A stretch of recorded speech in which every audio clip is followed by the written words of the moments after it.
itu kebutuhan antara laki-laki dan dengan perempuan di sini adalah dasar hukum bagaimana seluruh SKPD itu bisa menganggarkan yang berbasis gender. Nah, kemudian Bapak Ibu yang kami hormati, di dalam peraturan pemerintah nomor 8 tahun 2008 tentang tata cara tahapan, tata cara penyusunan, pengendalian dan evaluasi pelaksanaan rencana pembangunan daerah di dalam RPD, itu bahwa seluruh proses perencanaan itu dilakukan oleh Bapeda, baik itu provinsi maupun kabupaten kota, dan Bapeda provinsi kabupaten kota perlu tentunya menyusun perencanaan pembangunan daerah, dan salah satu diantaranya adalah yang terkait dengan gender. Nah, kemudian berdasarkan Permendagri nomor 15 tahun 2008 tentang pedoman umum pelaksanaan PUD di daerah, di pasal 4 juga disebutkan bahwa pemerintah daerah punya kewajiban menyusun kebijakan, program dan kegiatan pembangunan berperspektif gender, yang itu wajib dituangkan dalam apa saja? RPJMD, kemudian rencana strategi SKPD, dan di dalam renja SKPD. Nah, ini jadi sangat kuat Bapak dan Ibu ya. Nah, kemudian bagaimana langkah-langkah pelaksanaan gender dalam perencanaan? Itu tentunya ada beberapa langkah yang harus kita perhatikan. Bagaimana langkah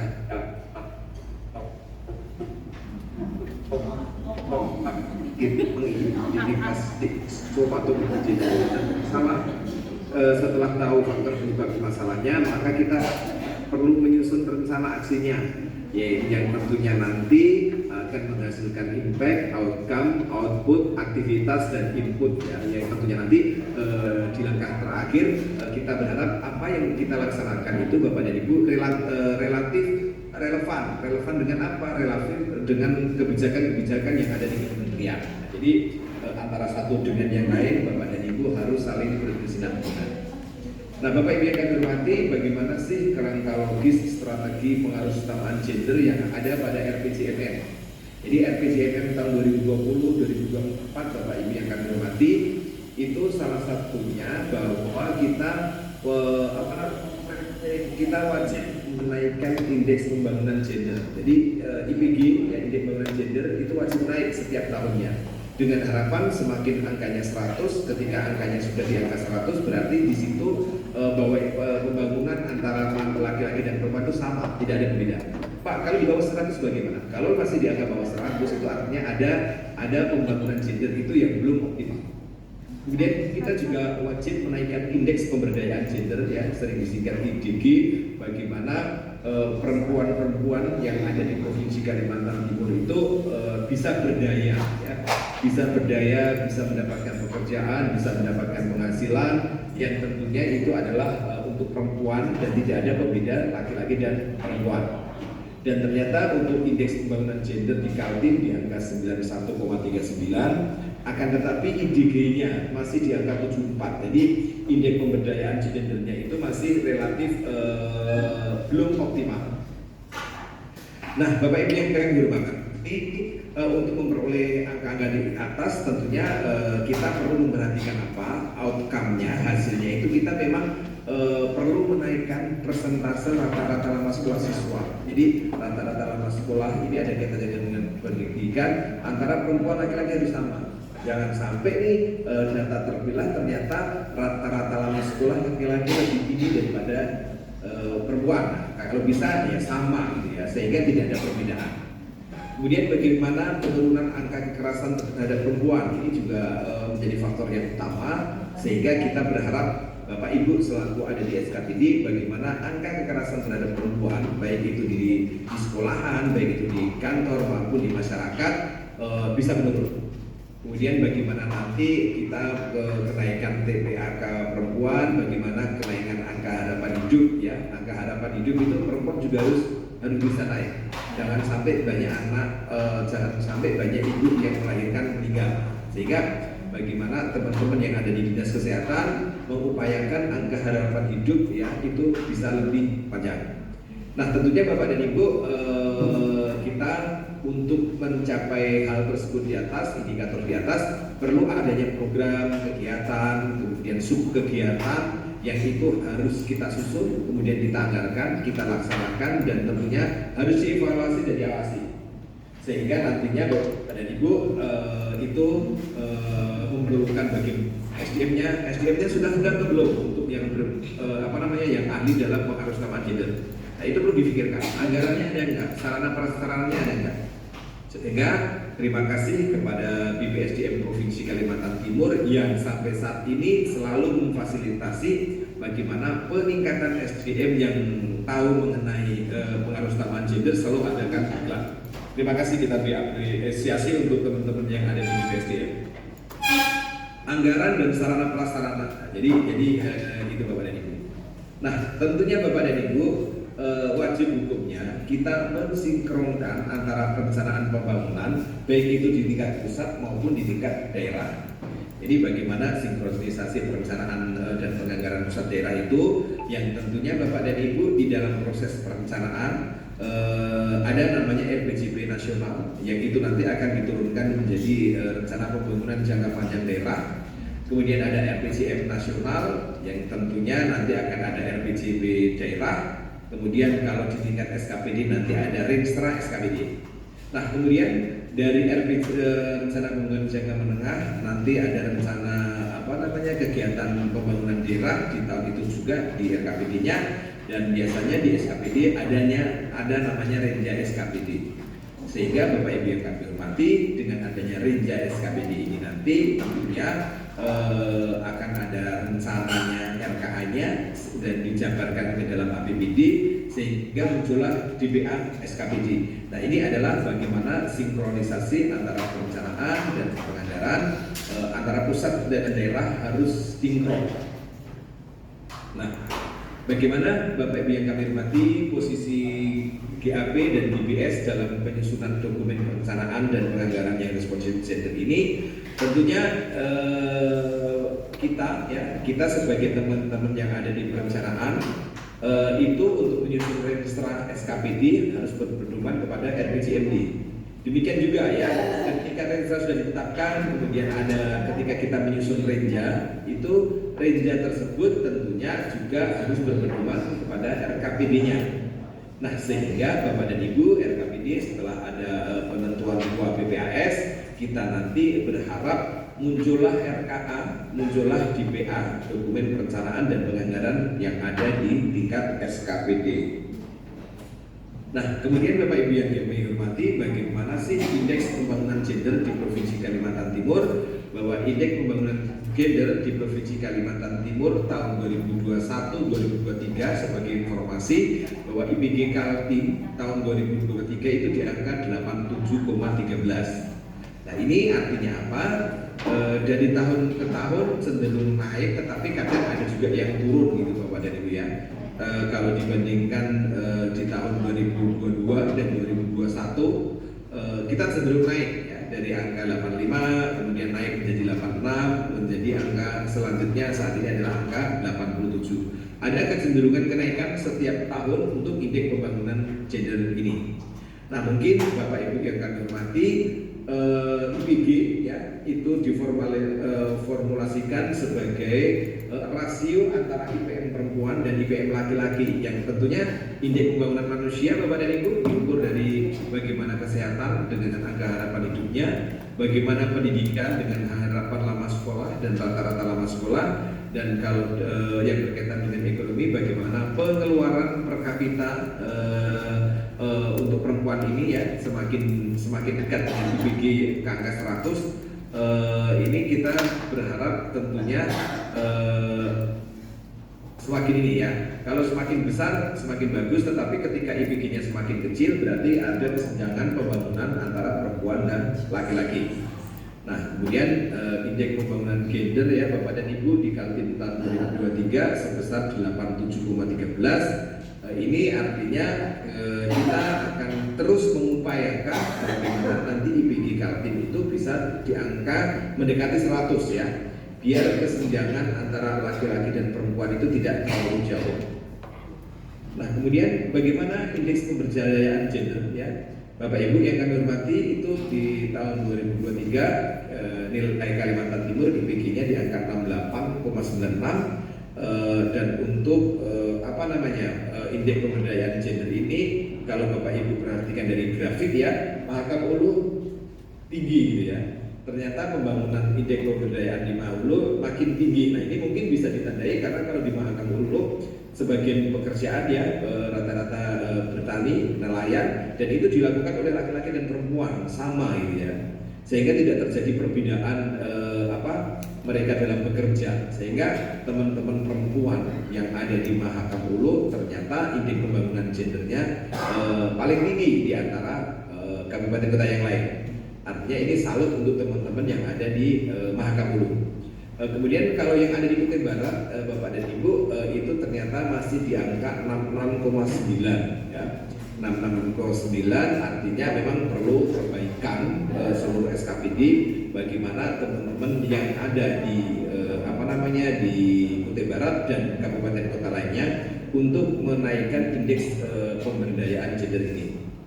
Nah, bagaimana Bapak dan Ibu untuk indeks pemberdayaan gender itu biasanya diukur melalui angka partisipasi perempuan dalam pendidikan, kemudian bagaimana perempuan sebagai tenaga profesional banyak enggak gitu ya, sumbangan pendapatan perempuan. Nah, jadi ketika indeks pemberdayaan gender itu nilainya bagus, sehingga itu menunjukkan bahwa tidak ada perbedaan yang jauh antara laki-laki maupun perempuan. Nah, kita Bapak Ibu yang kami hormati, kita usahakan bagaimana selalu meningkat gitu ya untuk ini.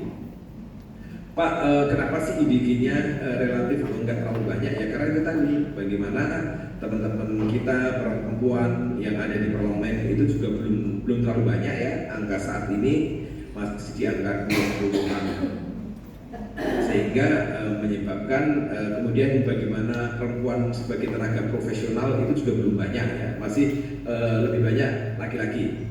Nah, kenapa bisa begitu? Ya salah satu diantaranya Provinsi Kalimantan Timur memang untuk lapangan pekerjaan kebanyakan adalah sektor maskulin karena banyak tambang batu bara, minyak, air, minyak, gas gitu ya. Yang itu kalau nggak salah 40% dari pendapatan Kalimantan Timur, 40% yang itu adalah memang yang bergerak di bidang tenaga kerja yang didominasi oleh laki-laki. Nah, inilah yang menyebabkan kenapa indeks pemberdayaan gender di Provinsi Kalimantan Timur relatif lebih rendah ya. Nah, kemudian Bapak Ibu yang kami hormati, bagaimanakah indeks ketimpangan gender? Nah, kalau indeks ketimpangan gender ini kebalikannya Bapak dan Ibu ya, namanya aja ketimpangan. Kalau angkanya semakin tinggi berarti ketimpangannya semakin besar. Tetapi kebalikannya, kalau ketimpangannya semakin rendah, otomatis perbedaan antara laki-laki dan perempuan juga relatif rendah. Nah, kemudian indeks ketimpangan gender ini Bapak dan Ibu yang diukur meliputi apa saja, bagaimana kesehatan reproduksi, bagaimana pemberdayaan, dan bagaimana pasar tenaga kerja. Nah, ini tentunya kesehatan reproduksi, bagaimana dinas-dinas pendidikan kesehatan itu untuk memperbanyak atau memenuhi sarana prasarana khususnya yang berkaitan dengan reproduksi kayak USG dan lain sebagainya. Dimensi pemberdayaan, dimensi pasar tenaga kerja, kita berharap Bapak dan Ibu bagaimana tenaga kerja yang ada di Provinsi Kalimantan Timur juga bisa kedepannya bisa untuk memperserat, untuk memperbanyak tenaga kerja dari sektor perempuan. Nah, Bapak Ibu yang kami hormati, bagaimana sih isu gender yang dituangkan dalam rencana pembangunan jangka panjang daerah Kalimantan Timur? Jadi Bapak Ibu yang kami hormati, di dalam rencana RPJMD Kaltim ya tahun 2000 sampai 45, kita itu Bapak dan Ibu menginginkan bahwa dengan misi mewujudkan ketahanan sosial budaya dan ekologi berbasis kearifan lokal, kita ingin tentunya menguatkan nilai-nilai sosial budaya kemasyarakatan dengan arah pembangunannya bagaimana kesetaraan gender dan masyarakat inklusif itu dengan tentunya kita ingin bagaimana indeks ketimpangan gender IKG-nya itu semakin tahun semakin menurun. Kalau bisa mendekati 0,0 kan ya. Kalau nanti ternyata indeks ketimpangan gendernya 0,0 artinya tidak ada perbedaan, tidak ada ketimpangan antara laki-laki dan perempuan. Nah, kemudian bagaimana juga bagi indeks pembangunan keluarga ya, kualitas keluarga itu juga bisa meningkat dari tahun ke tahun ya. Nah, kemudian Bapak Ibu yang kami hormati, bagaimana sih kalau isu gender di dalam RPD, rencana pembangunan daerah ya, Kaltim tahun 2024 sampai 2026. Nah ini Bapak dan Ibu yang kami hormati, di dalam RPD kita ya, di dalam RPD tahun 2024-2026 itu kita punya tujuan bagaimana mewujudkan sumber daya manusia yang berdaya saing. Tentunya kita berharap sasarannya ya akan meningkatkan daya saing perempuan. Nah indikatornya apa? Jadi tadi untuk meningkatkan daya saing otomatis kita harus memberdayakan perempuan. Makanya indikatornya adalah bagaimana indeks pemberdayaan gender ya. Indeks pemberdayaan gender itu kalau Bapak Ibu perhatikan dari tahun ke tahun selalu meningkat, di mana di tahun 2022 capaian kita di angka 66,84 dan kita berharap di tahun 2024 di angka 67,31. Jadi teorinya di sini adalah semakin semakin tinggi angka IDG-nya, makanya insya Allah pemberdayaan perempuan juga semakin meningkat. Nah tadi Bapak Ibu yang kami hormati yang berkaitan dengan IPM, ada kaitannya dengan indeks pembangunan gender, itu diantaranya bagaimana harapan lama-lama sekolah. Harapan lama sekolah Kaltim kita harapkan setiap tahun meningkat, rata-rata lama sekolah pun juga meningkat. Sehingga teman-teman yang ada di dinas pendidikan bagaimana agar orang bisa sekolah, rata-rata lama sekolahnya lama, mau nggak mau adalah bagaimana teman-teman yang ada di dinas pendidikan membuat unit sekolah baru, kemudian membangun unit sekolah baru, kemudian membangun ruang kelas baru.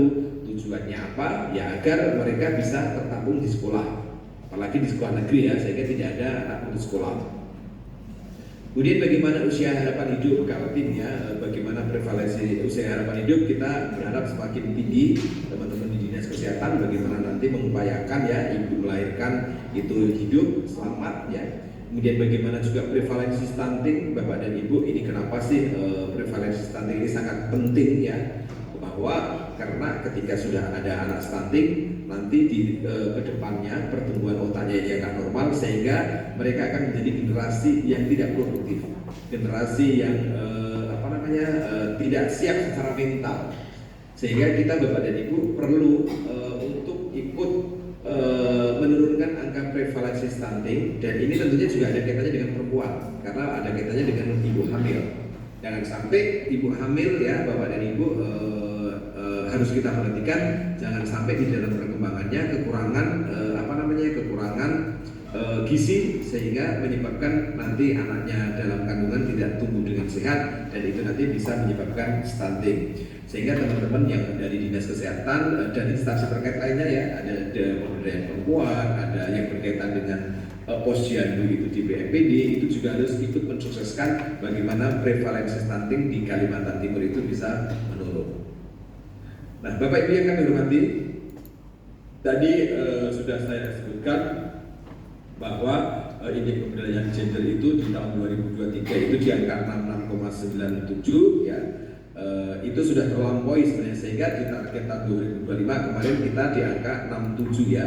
66 ada sekitar 1 poin yang kita inginkan. Jadi ketika sekarang di angka 66,97 tahun 2025, kita berharap di angka 67,64. Nah, Bapak Ibu yang kami hormati, untuk indeks pemberdayaan gender tadi Bapak dan Ibu ya, ini tabelnya. Terima kasih teman-teman yang ada di KP3 provinsi yang selama ini ingin meningkatkan daya saing perempuan dengan sasarannya bagaimana menguatkan, mengembangkan kapasitas perempuan.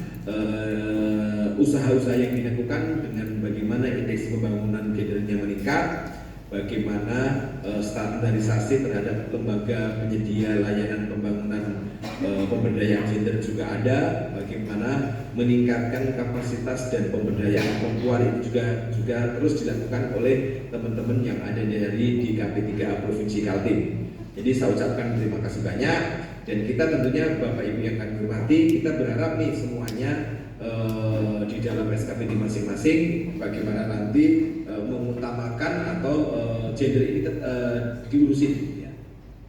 Nah, ini yang sering terjadi Bapak dan Ibu. Sebenarnya bagaimana sih implementasi gitu ya? Bagaimana sih implementasi implementasi sasaran pengaruh utamaan gender? Nah, implementasi sasaran pengatur utama gender itu sebenarnya hal-hal yang kecil tapi perlu kita lakukan. Jangan sampai kita berbicara gender, tetapi sarana prasarana yang ada di kantor kita nggak mendukung. Nah, jadi yang pertama Bapak dan Ibu ya, kalau bisa seluruh SKPD itu ada namanya ruang laktasi, ruang ibu menyusui. Jangan sampai ketika ada karyawannya yang menyusui atau ketika ada tamu yang membawa balita, dia mau menyusui bingung. Nah, ini mohon teman-teman yang ada hadir di sini, bagaimana ruang laktasi dihadirkan di SKPD. Kemudian toilet laki-laki perempuan harus bisa. Kenapa Pak kok harus dipisah ya? Karena memang beda ya. Kalau perempuan itu biasanya lebih lama ya. Kemudian kalau laki-laki kan biasanya lebih simpel gitu ya, sehingga jangan sampai nanti kalau dijadikan satu, perempuan menunggu toilet yang ada di dalam itu adalah laki-laki, sementara saling menunggu. Nah ini nggak boleh. Nah, tapi saya percaya untuk toilet itu harus ya di SKPD Bapak dan Ibu bisa dipisahkan antara laki-laki dan perempuan. Kemudian juga toilet disabilitas ya Bapak dan Ibu, izin disabilitas itu adalah juga bagian dari bagaimana kita memperlakukan mereka dengan baik ya. Jangan sampai teman-teman kalau ada tamu dari luar mau masuk ke kantor kita nggak bisa. Nah ini tentunya perlu juga dibuat sarana parkir, sarana masuk yang berkaitan dengan disabilitas. Jangan sampai ada komplain ketika gedungnya lantai 4. Ternyata untuk masuk lantai 1 aja tidak bisa untuk mendorong teman-teman yang ada di kursi roda sehingga harus diangkat. Nah ini nggak boleh. Seluruh yang ada SKPD mohon ya ramah dengan disabilitas sehingga faktor-faktor sarana prasarana yang ada di Provinsi Kalimantan Timur dan ada di kabupaten kota harus tetap memperhatikan untuk teman-teman yang ada disabilitas.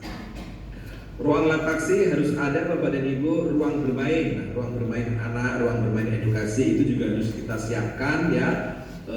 Dan harus membedakan jenis kelaminnya. Maksudnya begini, jangan sampai di ruang bermain anak, ruang tempat bermain anak itu didominasi peralatan permainan anak perempuan atau didominasi laki-laki. Jadi harus imbang. Kemudian Bapak Ibu yang kami hormati juga harus ada namanya musola ya. Kalau musola kita perhatikan rata-rata antara pria dan wanita sudah terpisah. Kemudian jangan lupa ya sarana prasarana hal yang kecil ya. Hal yang kecil misalnya kayak kulkas gitu ya. Kulkas itu kenapa sih kok harus ada gitu ya? Kadang ada mohon izin ada SKPD kita ada karyawan perempuan yang mungkin lagi melahirkan harus menyusui ketika waktunya menyusui dia di kantor gitu ya. Ketika dia di kantor ASI-nya sudah dikeluarkan tetapi nggak ada tempatnya, nggak ada sarana penyimpannya, itu nggak boleh. Jadi dengan adanya tempat laksana tadi teman-teman yang perempuan yang bekerja yang lagi yang lagi menyusui bisa mengeluarkan air ASI-nya dan ketika belum bisa pulang bisa disimpan di dalam kulkas di dalam freezer sehingga tidak tidak basi sehingga itu nanti bisa dibawa pulang kembali. Jadi hal-hal kecil seperti itu harus kita perhatikan. Jangan sampai Bapak dan Ibu teman-teman yang ada di yang lagi menyusui itu kesulitan juga dalam mengakses tempat-tempat untuk menyimpan air susu ibu dan lain sebagainya. Nah kemudian kalau di tingkat sekolahan Bapak dan Ibu kita sudah sering mengimbau kepada dinas pendidikan ya itu hal-hal kecil seperti penyediaan pembalut wanita itu juga wajib ada di sekolah. Di UKS ya, jangan sampai anak-anak perempuan yang ternyata pas ke sekolah tiba-tiba datang bulan, jangan sampai tidak ada fasilitas pembalut gitu ya, sehingga nanti terjadi bullying. Nah, ini sejak beberapa tahun yang lalu ya, sejak kurang lebih 8 atau 5 tahun yang lalu, saya mulai di dinas pendidikan bagaimana menghadirkan alat-alat yang berkaitan dengan perempuan seperti pembalut itu di seluruh sekolahan wajib diadakan, tidak boleh tidak, karena itu tadi tujuannya bagaimana melindungi anak-anak perempuan di lingkungan sekolah. Oke Bapak dan Ibu yang kami hormati, mungkin itu yang bisa saya sampaikan. Ini mohon maaf karena jadwal saya sangat padat dan ini nanti jam 2 kami juga ada rapat. Saya kasih waktu kurang lebih sekitar boleh izin ya ini terlambat 5 menit. Kalau ada yang ingin bertanya silahkan, kalau tidak nanti pertanyaan kita bisa melalui WA dan lain sebagainya, karena panitia insya Allah juga sudah punya nomor WA saya. Mungkin itu Mas Moderator yang bisa sampaikan. Terima kasih banyak.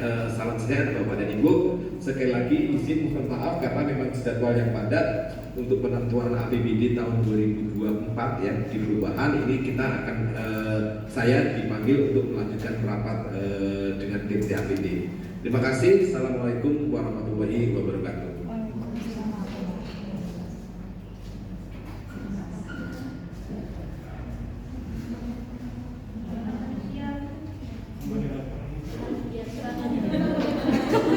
Ini pembangunan manusia berbasis gender. Jadi bagaimana apa yang terkait dengan indikator jadi pemerintah telah menetapkan minimal 3 indikator untuk melihat sampai sejauh mana pembangunan manusia itu. Jadi dari IPM, IPG dan IDG. Dan terkait dengan pembangunan manusia SDGs. Jadi ada isu gender menjadi salah satu isu penting yang tercantum dalam berbagai dokumen perencanaan pembangunan baik pada tingkat internasional diantaranya dan maupun nasional sesuai dengan Impres nomor 9 tahun 2000 dan SDGs adalah juga salah satu agenda internasional yang disusun oleh PBB dalam rangka ingin mensejahterakan masyarakat dunia. Selain itu juga program ini melibatkan 190 negara termasuk Indonesia, dan SDGs adalah program yang berisi tujuan dan 16 target yang diharapkan dapat dicapai pada tahun 2030. Jadi sekarang sudah 2024, jadi tinggal 6 tahun lagi ini diharapkan target bisa tercapai. Dan selanjutnya SDG juga merupakan kelanjutan dari penyempurnaan dari tujuan pembangunan milenium yaitu MDGs, dan selanjutnya bertujuan untuk memenuhi pemenuhan hak asasi manusia, hak perempuan, hak anak, dan semua kelompok yang rentan dan terpinggir, menghapuskan kemiskinan dan ketimpangan.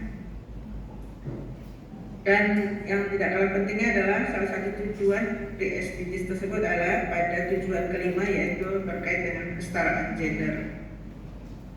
Terkait dengan penguatan peran perempuan dalam course-nya, dalam tujuannya ada dari kesetaraan gender tersebut, yaitu terkait dengan mengakhiri diskriminasi, menghilangkan kekerasan, hilangkan perkawinan usia anak, karena kita lihat usia anak ini setiap tahun semakin meningkat. Dan selanjutnya adalah hargai kerja domestik. Jadi biasanya para perempuan itu lebih banyak bekerja domestik, jadi di rumah tangga. Dan selanjutnya kebijakan perlindungan sosial, kepemimpinan politik, akses universal bagi kesehatan, yang 8 hak reproduksi, dan 9 hak akan sumber daya ekonomi, dan 10 akses akan sumber daya alam, 11 pemberdayaan teknologi komunikasi informasi, dan 12 adalah penerapan hukum. Jadi terkait mengapa pentingnya gender dalam pembangunan, telat ini ininya. Kita bisa lihat dalam perspektif gender dalam pembangunan. Jadi mengapa perlu perspektif gender dalam pembangunan? Yang pertama, kebijakan masih bersifat netral atau bias gender. Nah, padahal laki-laki dan perempuan memiliki pengalaman, kedudukan dan prioritas yang sama. Jadi Bapak Ibu sekalian, mungkin kalau saya tanya terkait dengan apa itu gender, pasti berpikirnya adalah gender itu perempuan, ya, betul tak? Nah, jadi terkait dengan gender ini adalah berkaitan dengan peran. Jadi bagaimana kita memenuhi kebutuhan antara laki-laki dan perempuan. Jadi selama ini bersifat netral gitu ya, tidak ada peruntukan untuk laki-laki dan perempuan. Jadi Bapak Ibu bisa lihat ketika kita menyusun kegiatan itu pasti untuk misalnya peserta pelatihan itu tidak disebutkan berapa laki-laki berapa perempuan. Biasanya 30 orang sudah seperti itu. Nah, berkaitan dengan kebijakan yang bersifat responsif gender itu harus jelas gitu menyebutkan berapa peserta laki-laki dan berapa peserta perempuan untuk targetnya. Selanjutnya adalah masih terjadi perlakuan yang tidak adil dan kesempatan yang tidak setara antara laki-laki dan perempuan dalam hak akses manfaat dan kontrol sumber daya pembangunan maupun partisipasi dalam pembangunan.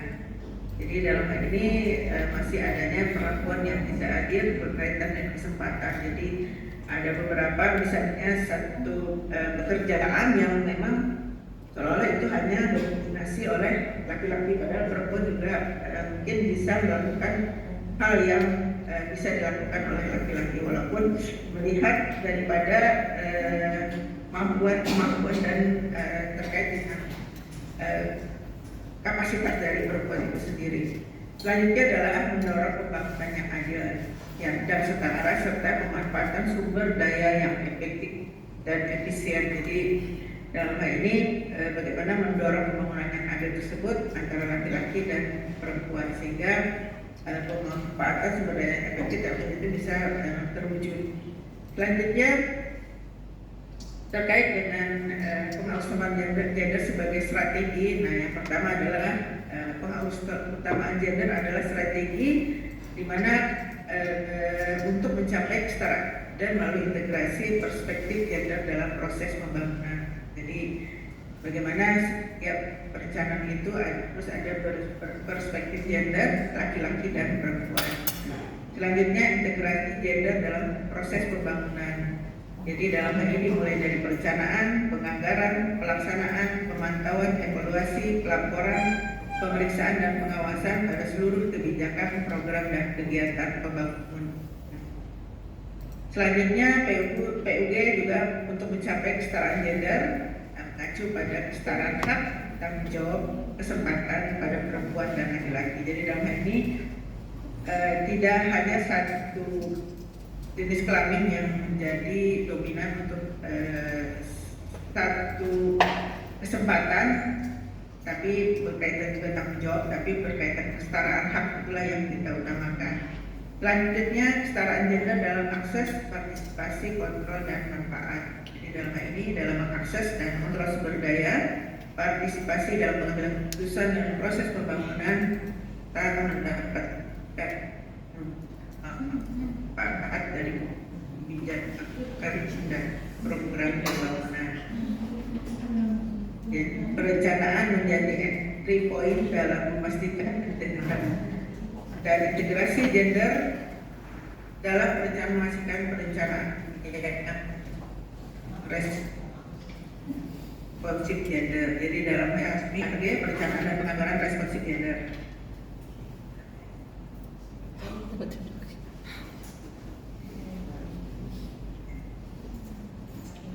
Selanjutnya terkait responsif gender. Jadi yang dimaksud dengan responsif gender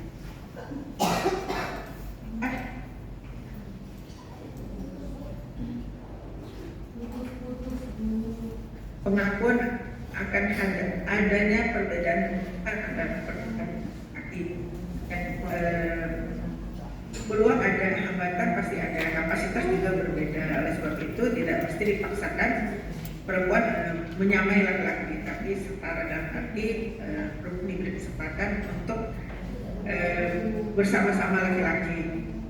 Nah, selanjutnya kesetaraan dalam mengambil keputusan dan partisipasi bagi laki-laki dan perempuan. Jadi terkait dengan kesetaraan mengambil keputusan ini, pengambil kebijakan, pengambil keputusan khususnya kalau untuk di ranah publik itu adalah, jadi dalam hal ini baik laki-laki dan perempuan itu mempunyai kesempatan yang sama. Selanjutnya akses yang setara terhadap sumber daya dan pengaruh voice atau pengaruh, dan yang terakhir adalah organisasi memiliki pengetahuan yang memadai tentang kebutuhan dan prioritas perempuan dan laki-laki serta merespon kebutuhan dan prioritas tersebut. Jadi dalam hal ini organisasi ya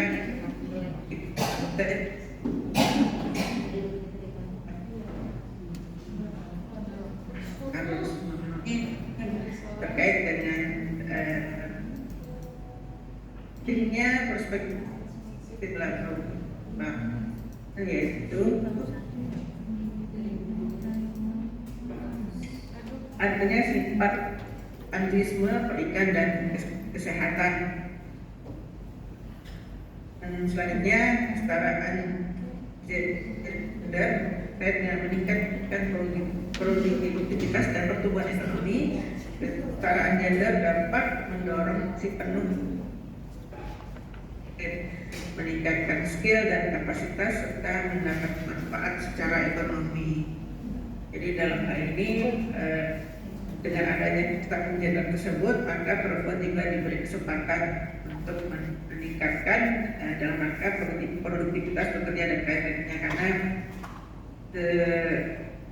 sebelumnya perempuan dan laki-laki itu hanya berbeda fitrah.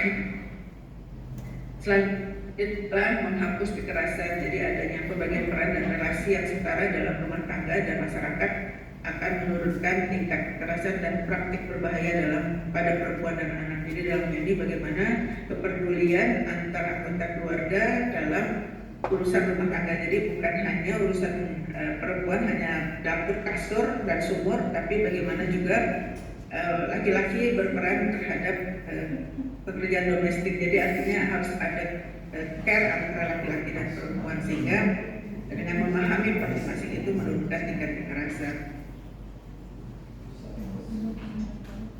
Artinya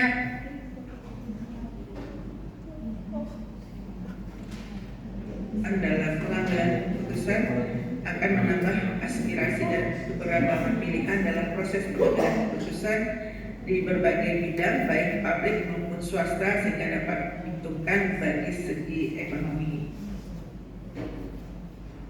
Selanjutnya terkait dengan gender mainstreaming. Jadi mungkin selama ini kita hanya mendengar apa itu gender mainstreaming. Jadi kalau di Indonesia kan adalah pengarus utamaan gender ya. Jadi apa yang dimaksud dengan pengarus utamaan gender? Jadi adalah suatu strategi yang digunakan untuk mencapai kesetaraan gender, sehingga perempuan Indonesia menjadi mitra yang sejajar dengan laki-laki dalam pembangunan bangsa. Jadi dalam hal ini bisa dilihat terkait dengan peran gender itu bahwa semua kebijakan yang mengarus, artinya ini contohnya adalah sungai. Jadi sungai ini merupakan pengarus utama yang paling utama gitu ya untuk menuju ke gender. Jadi secara gender berarti bahwa perempuan dan laki-laki mempunyai kedudukan yang setara dan mempunyai kesempatan yang sama untuk mewujudkan hak-hak asasi manusia dan berpotensi untuk memberikan sumbangan pada pembangunan politik, ekonomi, sosial, dan budaya. Jadi dalam hal ini kita ketahui bahwa adanya PPRD tersebut dalam rangka untuk bagaimana pengarus utama strategi itu bisa berjalan dengan baik menuju kepada kesetaraan gender. Dan selanjutnya masih terdapat ketidakadilan dan diskriminasi gender. Jadi kita ketahui ada 5 diskriminasi, yaitu subordinasi, marginalisasi, stereotip, double burden, dan violence. Jadi kekerasan. Terkait dengan hal tersebut bisa dilihat di sini Bapak Ibu sekalian. Subordinasi. Nah ini subordinasi yaitu perempuan sebagai conjoining dan hak kawin perempuan dinomorduakan. Jadi kita ketahui dulu mungkin perempuan tidak punya hak untuk berkait dengan memilih jodoh. Jadi kalau dulu mungkin sering dijodoh-jodohkan ya. Nah sekarang kekerasan terhadap perempuan itu salah satunya adalah pemaksaan untuk menikah. Jadi kalau melihat undang-undang PPKS itu termasuk di nomor 2 kan, jadi bagaimana perempuan seolah-olah tidak punya hak untuk memilih gitu ya. Soalnya perempuan di nomor 2 kan dalam peluang di bidang politik, jabatan, karir, dan pendidikan. Dan kita ketahui bahwa memang di bidang politik pun kita hanya sebagai perempuan sebagai pelengkap untuk memenuhi syarat sepakat mengikuti pileg gitu ya. Dan terkait juga jabatan, karir, dan pendidikan. Jadi bagaimana di keluarga juga jika dipilih antara pendidikan anak laki-laki dan perempuan, pasti yang diprioritaskan adalah laki-laki karena dianggap laki-laki adalah pencari nafkah. Dan sebenarnya juga perempuan juga tergantung dengan kemampuannya. Selanjutnya adalah marginalisasi. Jadi bagaimana upah perempuan lebih kecil, maka bisa kita lihat dalam IDG itu sumbangan pendapatan perempuan itu lebih kecil dari laki-laki karena dianggap perempuan sebagai pelengkap, tidak menjadi pencari nafkah utama. Selanjutnya adalah ide besar perempuan harus diketahui oleh ayah dan suami, dan memang seolah-olah perempuan tidak punya hak untuk memiliki suatu usaha atas namanya sendiri, karena memang sebelumnya mungkin kita mengetahui bahwa perempuan bisa tidak mau direpotkan dengan urusan administrasi, dan ini mengakibatkan perempuan seolah-olah tidak berdaya dalam hal untuk izin usaha. Padahal selama ini perempuanlah yang kerja di balik layar, artinya jika usaha itu adalah usaha makanan atau kuliner, maka biasanya perempuanlah yang berada di belakang dari proses kuliner tersebut, pembuatan dan sebagainya. Dan shredded ini adalah terkait dengan perempuan hanya berkisar antara sumur, dapur, dan kasur. Jadi seolah-olah perempuan itu tidak bisa ngapa-ngapain selain 3 hal tersebut. Tidak. Dan selanjutnya, halo Bapak Ibu sekalian. Iya Bu. Siap. Halo, masih didengar ya?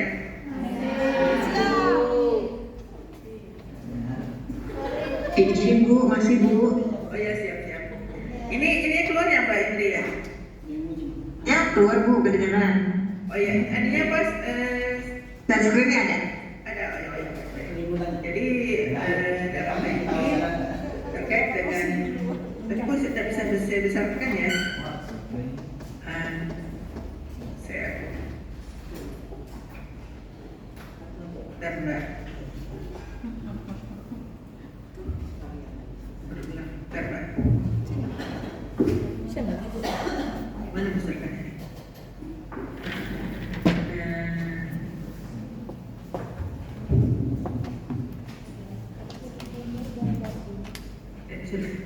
Terbalik ini dan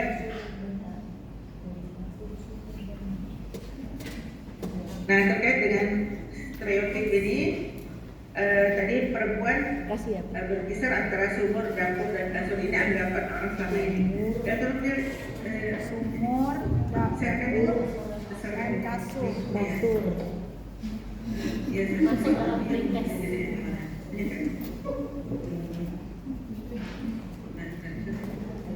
Sumur, kasur, dapur, urgen. Sumur, dapur, kasur. Sumur, dapur, kasur. Urgen. enggak, maksudnya ini yang ininya dia seperti ini ya. Tadi besar. Jadi besar yang besar.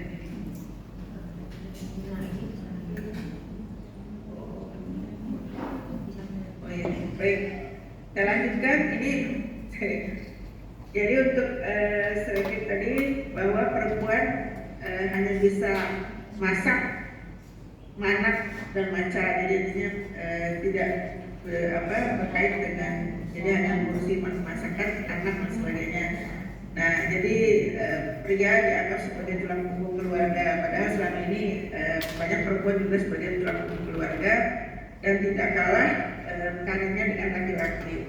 Nah ini juga seolah pria adalah mata keranjang, padahal tidak semua juga pria mata keranjang, ada juga perempuan yang Bapak Ibu sekalian. Dan pria dianggap hebat pada seksual. Nah, dan janda mudah dirayu. Ini contoh-contoh bagi masyarakat. Selanjutnya,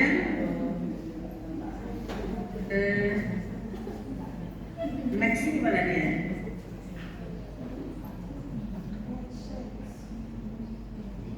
Next. Dan gimana next tidak bisa di dalam? Ini tidak.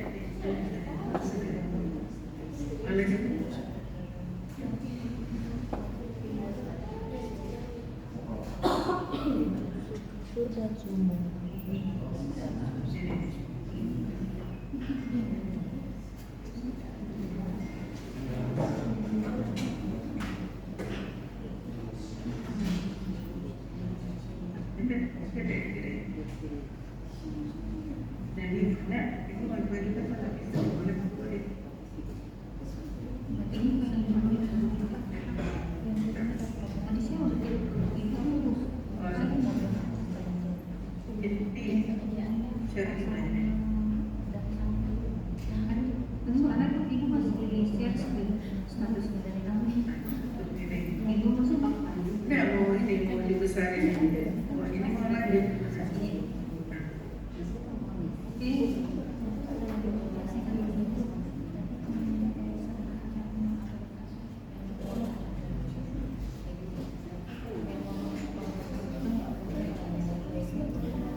Mbak ini tidak bisa keluar. Apa di sana ini ya?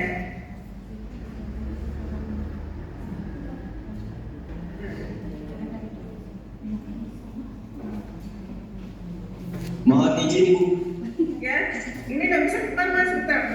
Di sana bisa. Ya. Coba ditutup dulu Bu. Oh ini terus. Baru dibuka lagi Ibu.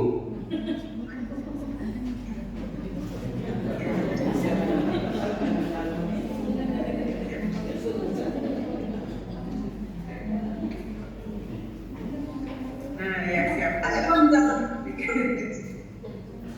Baik, selanjutnya terkait dengan double kan jadi bagaimana perempuan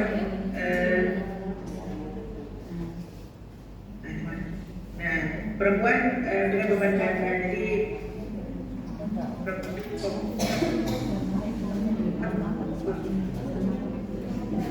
berbeda di luar dan di dalam rumah. Jadi sampai di kantor juga bekerja di rumah ya. Dan selanjutnya perempuan sebagai perawat, pendidik anak, sekaligus mendampingi suami dalam dan mencari nafkah tambahan. Jadi bagaimana peran perempuan itu banyak sekali ya Bapak Ibu sekalian. Jadi kalau laki-laki hanya sebagai pencari nafkah, tapi perempuan juga mencari nafkah, mendidik anak, bekerja juga di rumah sebagai perawat dan mendampingi suami. Selanjutnya perempuan mencari nafkah sebagai sopir rumah tangga. Jadi bagaimana juga perempuan mengendalikan rumah tangganya dalam arti yang sebenarnya dia juga mengurus rumah tangga seperti itu. Selanjutnya terhadap kekerasan, yaitu kekerasan fisik dan non fisik, bagaimana eksploitasi terhadap perempuan, pelecehan terhadap perempuan, perkosaan, perempuan jadi objek iklan. Nah, jadi dalam hal perempuan sebagai eksploitasi terhadap pelecehan terhadap perempuan ini memang tiap tahun semakin meningkat ya Bapak Ibu sekalian. Jadi termasuk eksploitasi terhadap perempuan ini. Jadi bagaimana perempuan dipekerjakan untuk dieksploitasi, mencari keuntungan oleh tertentu. Dan perempuan juga menjadi objek iklan pria bisa juga jadi objek iklan, dan pria diharuskan sebagai pencari nafkah. Jadi, ini juga termasuk juga kekerasan gitu ya, kerja yang kurang sesuai dilecehkan. Jadi kekerasan itu bukan hanya terjadi pada perempuan, tapi juga pada laki-laki, karena memang ternyata korban kekerasan itu bukan hanya terhadap perempuan tapi juga terhadap laki-laki. Mungkin Bapak Ibu bisa lihat di Simpulan PPPA itu tahun 2023 kemarin ada sekitar 8 korban kekerasan terhadap laki-laki, dan di tahun 2024 ini sudah ada 6 korban kekerasan terhadap laki-laki. Selanjutnya pengetahuan gender, yang terkait dengan pengetahuan gender tadi sebagai suatu strategi yang digunakan untuk mencapai kesetaraan gender sehingga perempuan Indonesia menjadi mitra yang sejajar dengan laki-laki dalam pembangunan bangsa. Jadi bagaimana berproses terkait dengan pengetahuan gender, terkait dengan pembangunan harus dirasakan oleh semua masyarakat, dan ada anak laki-laki, perempuan, tua dan muda, dan orang cacat yang terlibat atau baik secara langsung dalam pembangunan maupun dari penerima hasil dari pembangunan tersebut. Selanjutnya ini berkaitan dengan kesenjangan gender. Jadi kita ketahui ada beberapa indikator untuk melihat keberhasilan pemerintah dalam pembangunan manusia. Jadi ada IPM, ada IPG, dan ada IDG. Tadi sudah saya dengar tadi dari Pak Poyo ada IPM, dan IPG. Jadi untuk diketahui bahwa IPM adalah indeks pembangunan manusia, sedangkan IPG adalah indeks pembangunan gender.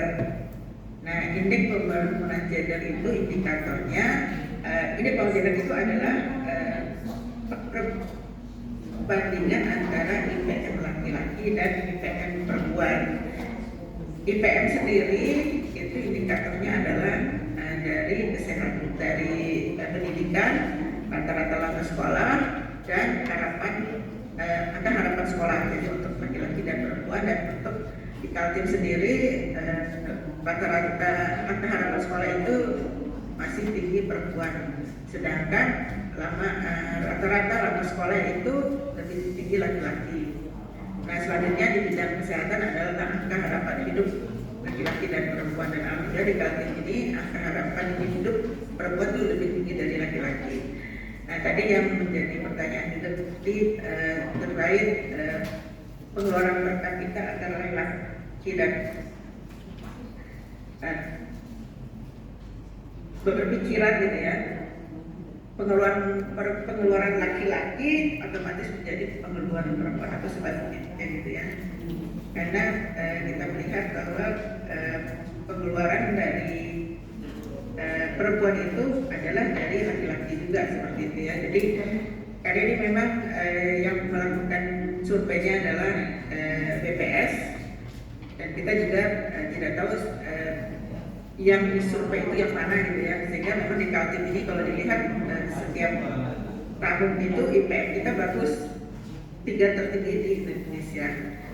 Namun untuk IPG kita ternyata berbanding kebalik gitu ya, 3 terendah di Indonesia, karena adanya kesenjangan antara IPM laki-laki dan IPM perempuan.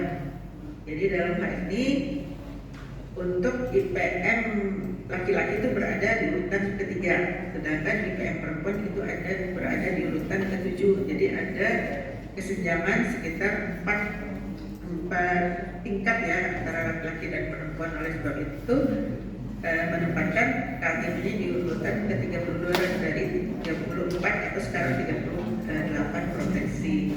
Tapi sebenarnya secara kualitas kita lebih bagus gitu ya, karena untuk IPM kita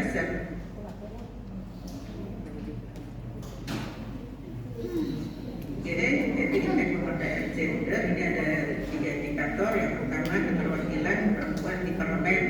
Nah, keterwakilan perempuan di parlemen ini di periode pileg yang lalu itu sekitar 18% rata-rata, dan provinsi sendiri ada sekitar 20% ya dari jumlah anggota DPR di provinsi. Jadi ada sekitar 11 orang dari 55 informasi juga bahwa di tahun atau pilek di tahun 2024 di 2029 nanti itu ternyata ada penurunan dari jumlah anggota DPRD perempuan gitu ya untuk perempuan sendiri dari 11 menjadi 8. Nah ini mudah-mudahan tidak mengurangi nilai kita, walaupun informasinya bahwa DGKT ini meningkat ya, dari 26 menjadi 23. Nah selanjutnya indikator yang kedua adalah untuk IDG, yaitu terkait dengan perempuan sebagai tenaga kependudukan. Jadi dalam hal ini perempuan sebagai tenaga profesional untuk di ranah privat ya, jadi dalam swasta itu perempuan sebagai tenaga profesional, dan untuk di publik sendiri atau di pemerintahan itu perempuan sebagai pengambil keputusan, jadi dalam ini kepala perangkat daerah. Dan yang ketiga adalah terkait dengan indikator sumbangan pendapatan perempuan. Jadi dalam hal ini ternyata memang ada kesenjangan antara pendapatan perempuan dan laki-laki. Jadi kalau dilihat jumlah pendapatan laki-laki itu 70%, perempuan 30%. Jadi kalau misalnya gaji itu 1 juta, jadi laki-laki itu 700.000, perempuan 300.000. Nah ini berdasarkan survei dari BPS. Yang lainnya adalah terkait dengan IKG. Jadi IKG ini juga menjadi indikator yang akan digunakan pada RKPD 2024 sampai 2026 nanti.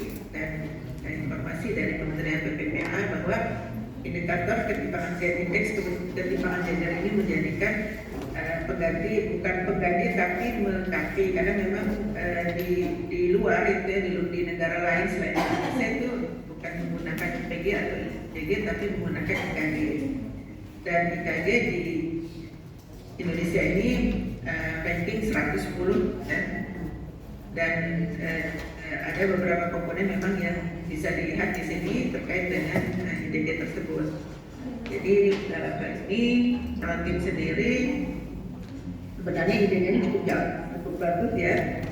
Nah jadi tadi sampaikan oleh Pak Koyo bahwa untuk IDG Kaltim ini berada saat ini mencapai 0,414, jadi ada penurunan. Jadi semakin turun itu semakin bagus, artinya ketimpangan tidak mengecil seperti itu antara laki-laki dan perempuan. Jadi untuk variabel pembentuknya adalah angka kematian ibu, angka kelahiran remaja, partisipasi perempuan dalam parlemen, penduduk dengan pendidikan menengah, laki-laki dan perempuan usia di atas 25 tahun, dan tingkat partisipasi angkatan kerja. Nah, ini yang menjadi pembentuk dari IKG tersebut. Dan IKG yang di Kaltim ini yang paling rendah untuk ketimpangannya di Kota Samarinda. Selanjutnya Bapak Ibu sekalian, ini terkait dengan percepatan integrasi gender dalam pembangunan. Yang pertama, pemenuhan dari pelaksanaan PUD ini, dan yang kedua perencanaan yang responsif gender. Ini bisa dilihat dari 7 prasyarat pelaksanaan pengarus utama gender, yaitu ini pertama komitmen, kedua kebijakan, yang ketiga kelembagaan, keempat ketiga sumber daya, keempat data terpilah, keempat sumber daya, kelima data terpilah, keenam alat analisis, dan ketujuh partisipasi masyarakat.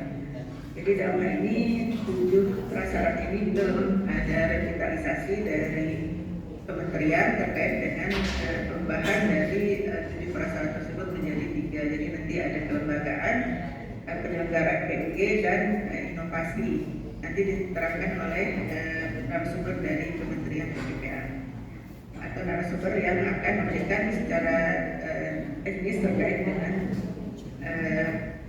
bagaimana 7 prasyarat tersebut. Selanjutnya prasyarat pertama yaitu komitmen adanya pejabat pengambil keputusan di daerah. Jadi dalam hal ini pasti ada kepala daerah ya, Bapak Ibu sekalian. Yang kedua, peraturan bupati tentang pedoman pelaksanaan PUD, dan yang selanjutnya adalah rencana aksi daerah terkait bagaimana PUD itu bisa dilaksanakan. Dan peraturan daerah tentang pengharusan gender serta rencana aksi daerah, jadi bisa berupa peraturan bupati, bisa peraturan daerah. Nah, selanjutnya berkaitan dengan pemenuhan persyaratan PUD yaitu kebijakan. Jadi dalam hal ini adanya RPJMD itu misi provinsi kabupaten kota. Jadi dalam hal ini visinya Gubernur Bali yang dalam pembangunan sumber daya manusia yang berharap dari desa yang terutama perempuan, kemudian dan penyandang disabilitas. Nah, ini sudah lewat ya, mungkin di Kabupaten Tubar beda nanti RPJMD karena ini ikutnya di tahun 2024 itu RKPD 2024-2026. Nah, ini bisa dilihat selanjutnya strategi PUG dan IPG IPUJA, adanya Serat Perangkat Daerah, OPD, Cuklak, Cuktis, dan yang responsif gender.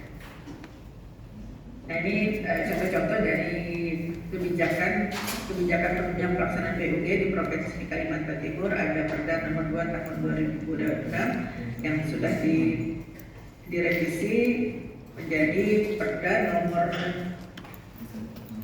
12 kalau nggak salah itu di tahun 2023, dan Pergub 77 tahun 2020, Kepgub. Jadi ada beberapa yang Kepgub dan surat edaran terkait dengan kebijakan-kebijakan. Nah, selanjutnya kebijakan di kabupaten kota nih untuk Samarinda berupa Perwali, Balikpapan, Perwali, Bontang, Perda. Nah, ini kalau untuk penilaian AP ini pada lebih tinggi ya. Pasir itu Pergub, PPU Pergub, Kutim Pergub, Kubar masih proses perda, saya nggak tahu sudah disetujui apa belum ya. Jadi kalau memang belum, supaya dipercepat untuk prosesnya. Nah, Berau ini berupa peraturan, kalau nggak salah Perda, dulu ini Perda, Kalimantan Timur sendiri adalah Perda. Dan ini tinggal bubar ya, belum selesai, mudah-mudahan dalam waktu dekat juga selesai. Selanjutnya kelembagaan. Nah, kelembagaan ini bisa dilihat adanya dinas PPPA Kabupaten Kota, adanya yang PUG termasuk vokal poin, adanya rencana kasus Pokja, aksi, adanya laporan tahunan Pokja PUG. Jadi laporan ini disampaikan kepada Bupati Wali Kota melalui sekretariat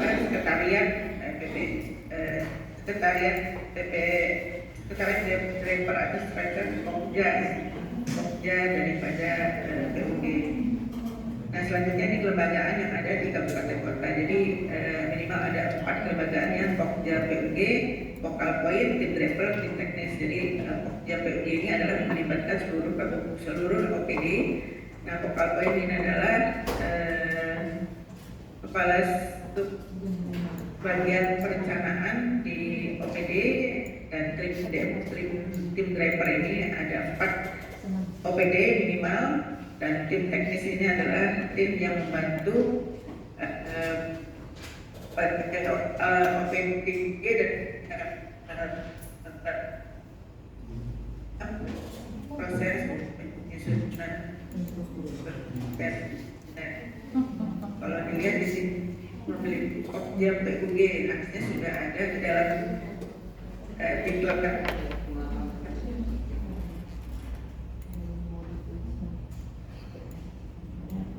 Ada hadir dari belakang.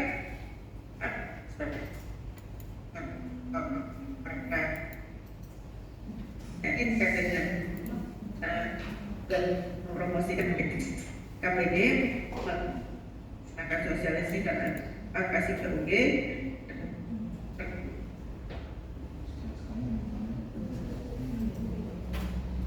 Tugas dan fungsi dari PUG pokoknya terdapat dengan ini diambil dari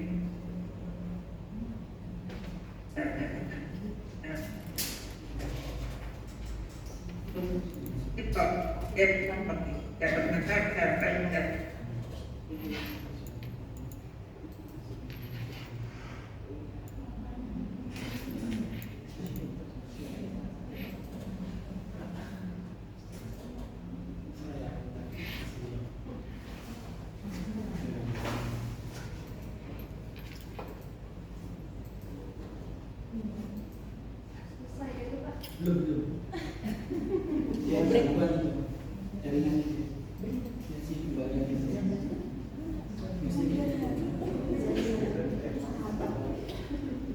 kita istirahatnya jam 15.15 ya. Langsung aja ya.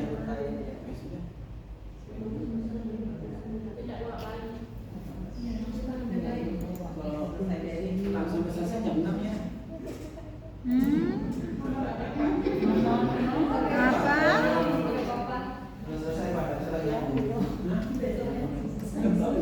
Besok langsung selesai. Gangguan itu Pak, gangguan.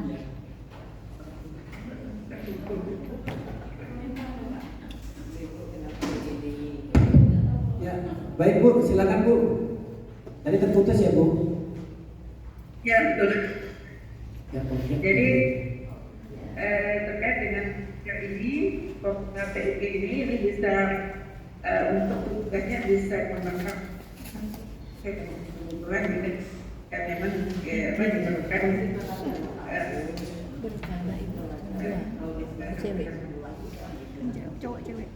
tes poin. Nah ini kasih perencanaan program pada SKPD Yang 12.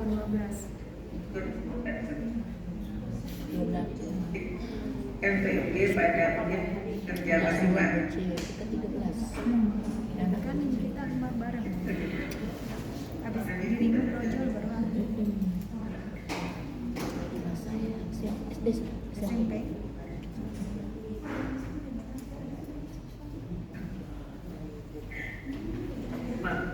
Kasihan dia tinggal Tinggal terus nggak protes nih. protes. Jadi terkait dengan untuk gas poin ini PUG di kerja masing-masing memfasilitasi. Selanjutnya terkait dengan kelembagaan yaitu tim driver. Nah ini yang pertama adalah Bapeda begitu di Kabupaten Bogor. Nah, ini adalah Bapak Litbang ya. Nah, tugasnya adalah mempromosikan dan memfasilitasi PUG kepada masing-masing. Itu adalah BPKJ, BPD mendorong terwujudnya perencanaan dan penggambaran untuk koordinator penyelenggaraan pengarus utama gender. Dan kalau saya lihat di Ubar ini instansi yang tergabung dalam BPPA, Dinas Sosial ya Bapak Ibu sekalian. Jadi mudah-mudahan dengan bergabungan dengan Dinas Sosial tersebut tidak meninggalkan tugas atau fungsi dari BPPA karena memang Dinas Sosial ini cukup besar urusannya itu ya. Selanjutnya adalah Inspektorat melakukan pemantauan pelaksanaan PUG di masing-masing instansi dan untuk lebih detailnya untuk peran lembaga, direktur dan lembaga pelayanan dalam mewujudkan program PUG yaitu tadi terkait dengan Bapeda atau Balitbang itu berkaitan dengan perannya mengkoordinasikan perencanaan yaitu menyusun panduan perencanaan responsif gender untuk dinas PPPA-nya penggerak dan bantuan teknik substansi PUG yaitu menyiapkan dan melaksanakan pelatihan tentang PUG, analisis gender dan DBS, BPKD dalam hal penyusunan kebijakan keuangan daerah dan membuat surat edaran dan lain sebagainya terkait untuk ARG dan Inspektorat berkaitan dengan pemeriksaan, pengujian dan penelitian tugas pengawasan yaitu memasukkan pengawasan dan melakukan supervisi informasi tentang ARG. Mudah-mudahan dalam diklat ini ada hadir inspektornya Pak nanti pada saat melakukan pemeriksaan ya rutin kepada OPD itu bisa dimasukkan terkait dengan pelaksanaan atau dalam hal perencanaan penganggaran responsif gender. Dan SKPD Dapris yaitu yang memberikan pelayanan langsung melakukan analisis gender dan membuat GBS sesuai dengan kebutuhan instansinya. Dan selanjutnya adalah tim teknis PPRG yaitu melaksanakan kegiatan penganggaran yang responsif gender, berurusan gender, GAP dan GBS sesuai dengan ketentuan. Yang selanjutnya adalah melakukan integrasi gender pada proses kegiatan dan penganggaran di tingkat SKPD pada program dan kegiatan yang terpilih, menyelesaikan segala urusan administrasi terkait dengan pembentukan tim teknis PPRG. Selanjutnya Bapak Ibu sekalian terkait dengan sumber daya, yaitu sumber daya manusia, yaitu tersedianya SDM yang telah mengikuti pelatihan atau capacity building PUG, tersedianya SDM yang sudah mengikuti TOT dan TOF, PUG dan PPRG, dan berkaitan dengan tersedianya SDM dan yang sudah mengikuti TOE dan TOT dan TOF ini memang dari kewenangan Kementerian PPPA dan selama sekian tahun belum pernah dilaksanakan atau belum dilaksanakan lagi, dan ini sudah kita informasikan atau kita komunikasikan supaya Kementerian PPPA tetap melaksanakan TOT dan TOP untuk penguatan SDM di daerah. Selanjutnya sumber daya anggaran, yaitu adanya alokasi anggaran untuk capacity building atau PUG, PPRG, adanya alokasi ARG, jadi anggaran responsif gender yang telah di tagging program kegiatannya. Jadi dalam hal ini bagaimana itu bisa kita perjalanan jika ARG-nya sudah tidak tersedia gitu ya. Jadi dalam hal ini ARG disusun berdasarkan dengan tagging program kegiatan yang memang dianggap bisa responsif gender. Jadi dalam hal ini anggaran ketentuan untuk menetapkan untuk ARG dari seluruh APBD dikurangi dengan belanja pegawai dan belanja hibah, maka semua dianggap sebagai potensi ARG. Jadi bisa dianggap sebagai berpotensi untuk menjadi anggaran responsif gender. Jadi anggaran responsif gender yang memang berorientasi kepada kebutuhan laki-laki dan perempuan.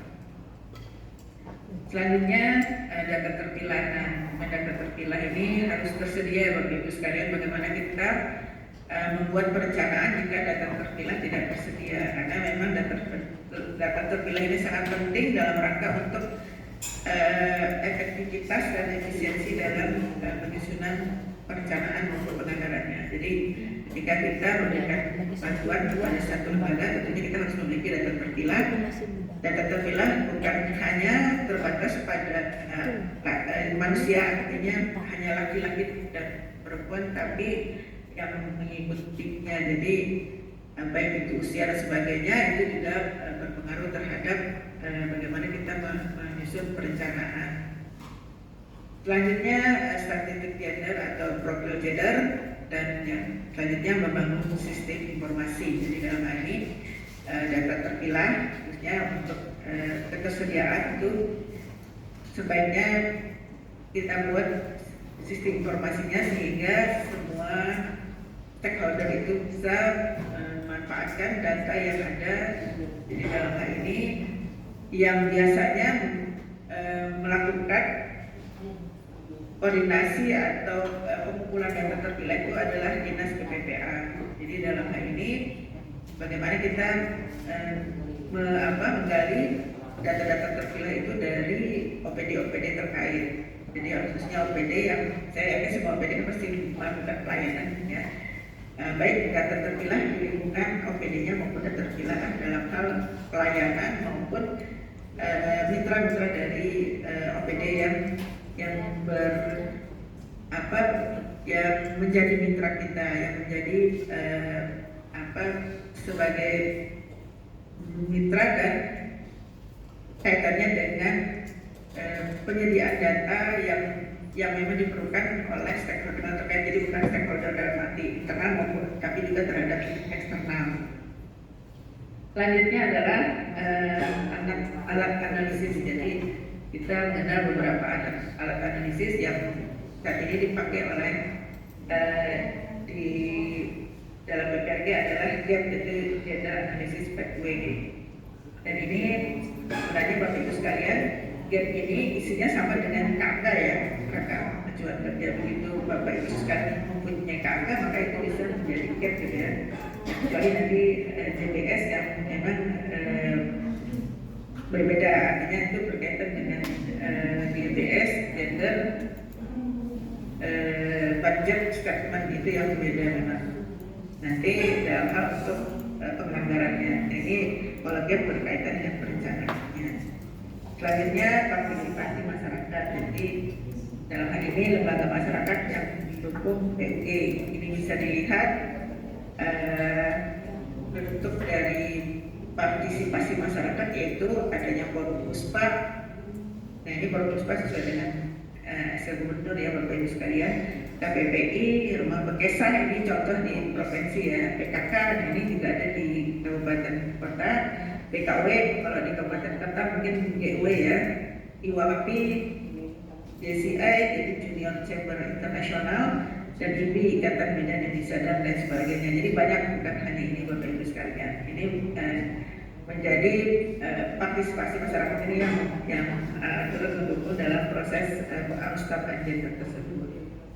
Selanjutnya perencanaan yang responsif gender. Jadi dalam hal ini seperti apa perencanaan yang responsif gender, yaitu perencanaan yang mempertimbangkan 4 aspek, yaitu akseptabilitas, partisipasi, kontrol dan manfaat yang setara bagi laki-laki dan perempuan. Nanti di dalam proses Bapak Ibu ketika menyusun GAP JBS itu APK ini sangat diperlukan. Jadi bagaimana aksesnya, partisipasinya, apakah kontrol atau manfaat dari 9 langkah menjadi 4 langkah nanti dalam proses GAP dan JBS-nya. Selanjutnya mengintegrasikan aspirasi, kebutuhan, permasalahan laki-laki dan perempuan dalam perencanaan.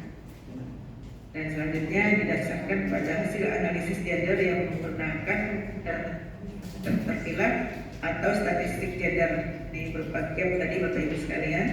Dan selanjutnya program aksi yang susun bertujuan mengatasi isu gender dan kesenjangan gender. Nah ini terkait dengan memastikan integrasi gender dalam pembangunan. Jadi dalam perencanaan, dalam penganggaran. Nah ini bisa memastikan anak dalam dari dokumen GAP JBS. Nah, terus dalam pelaksanaan memastikan kesamaan APKM, kebijakan, program, kegiatan bagi laki-laki dan perempuan. Jadi dilihat dari akses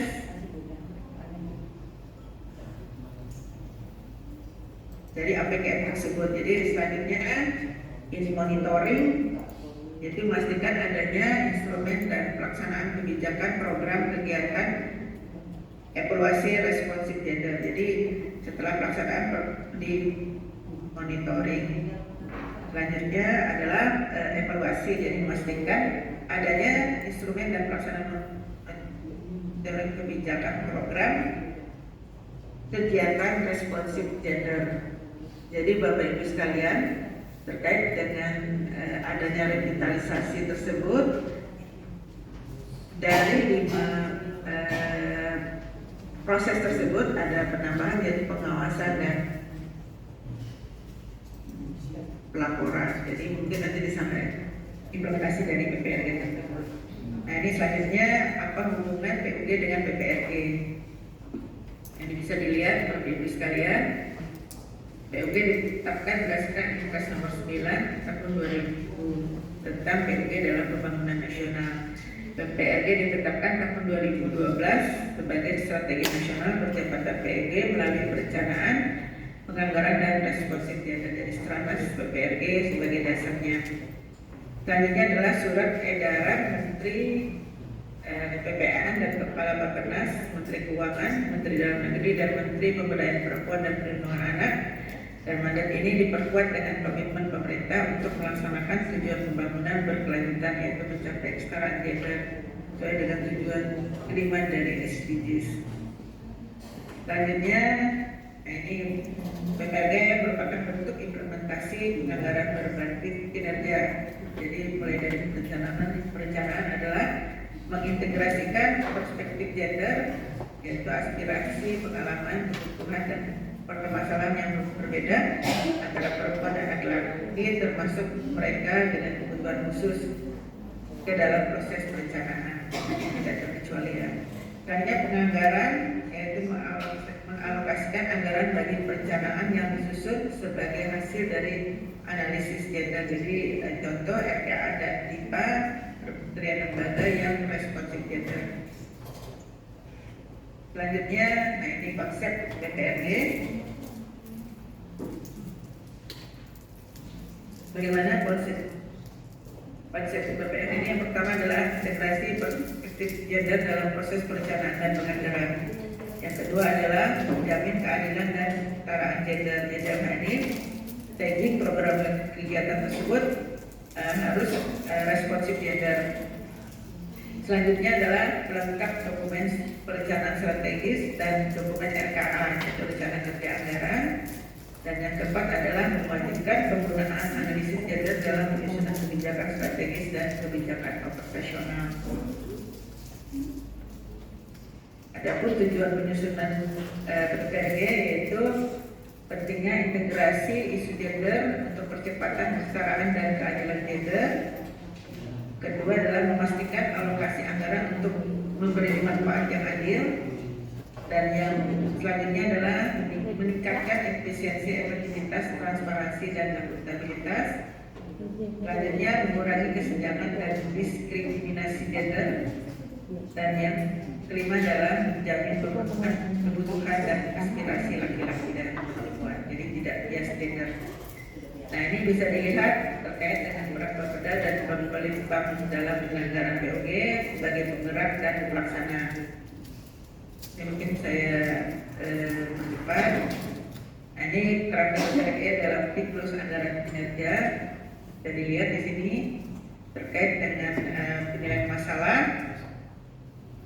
Yang selanjutnya penyusunan strategi, bagaimana mengembangkan strategi, menyusun program kegiatan untuk mengatasi permasalahan tersebut. Dan penganggarannya menganggarkan, menyiapkan anggaran untuk terkait dengan pertimbangan spesifik anggaran kerja, menyusun rincian anggaran dan sumber daya dibutuhkan dalam setiap program dan kegiatan. Dan selanjutnya adalah kinerja untuk memonitor aktivitas kegiatan dan kemajuan mencapai tujuan yang telah ditetapkan. Nah ini dalam kerangka PPRD, jadi ada siklusnya Bapak Ibu sekalian. Jadi punya masalah, penyusunan strategi, penganggaran, dan pembuatan kinerja. Apakah strategi yang sudah kinerja sudah bisa tercapai, artinya solid. Yang selanjutnya dalam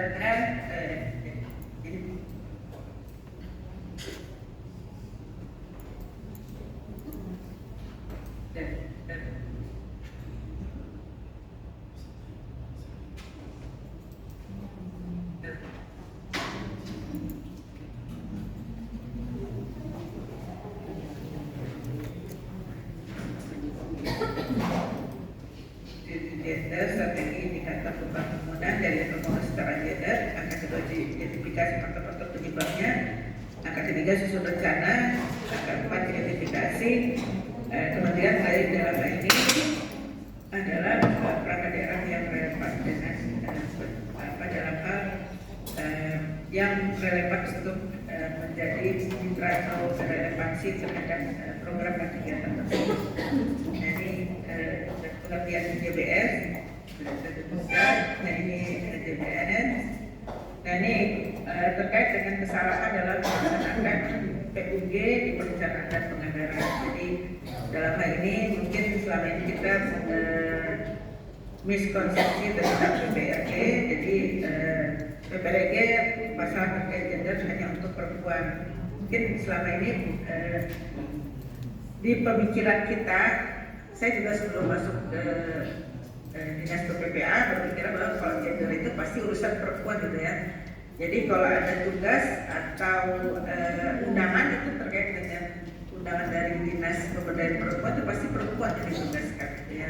Nah ini jadi selanjutnya adalah kejadian partai sebagai penyajian data apabila berdasarkan jenis kelamin belaka. Nah jadi tadi saya sampaikan bukan hanya jenis kelamin tapi yang terkait dengan mengikutinya tergantung kebutuhan dari perencanaan kita. Selanjutnya proses PPGR berhenti setelah dokumen ARG disahkan. Padahal dokumen ARG tersebut bukan hanya disahkan, tapi juga bagaimana kita melihat sampai sejauh mana anggaran perspektif gender itu dilaksanakan oleh perangkat daerah. Jadi apakah sesuai dengan sudah perencanaannya atau mungkin ada terjadi kesalahan dalam perencanaan sehingga perlu direview kembali untuk baik untuk tahun yang berjalan maupun tahun berikutnya. Selanjutnya adalah PPG hanya dianggap sebagai sosialisasi peningkatan kapasitas karya atau kegiatan insidental sejenis tidak ini harusnya memang PRG bagaimana kita mengimplementasinya bukannya sebagai seremonial. Selanjutnya adalah PPG terpisah dari upaya perlindungan terhadap berbagai tindak kekerasan.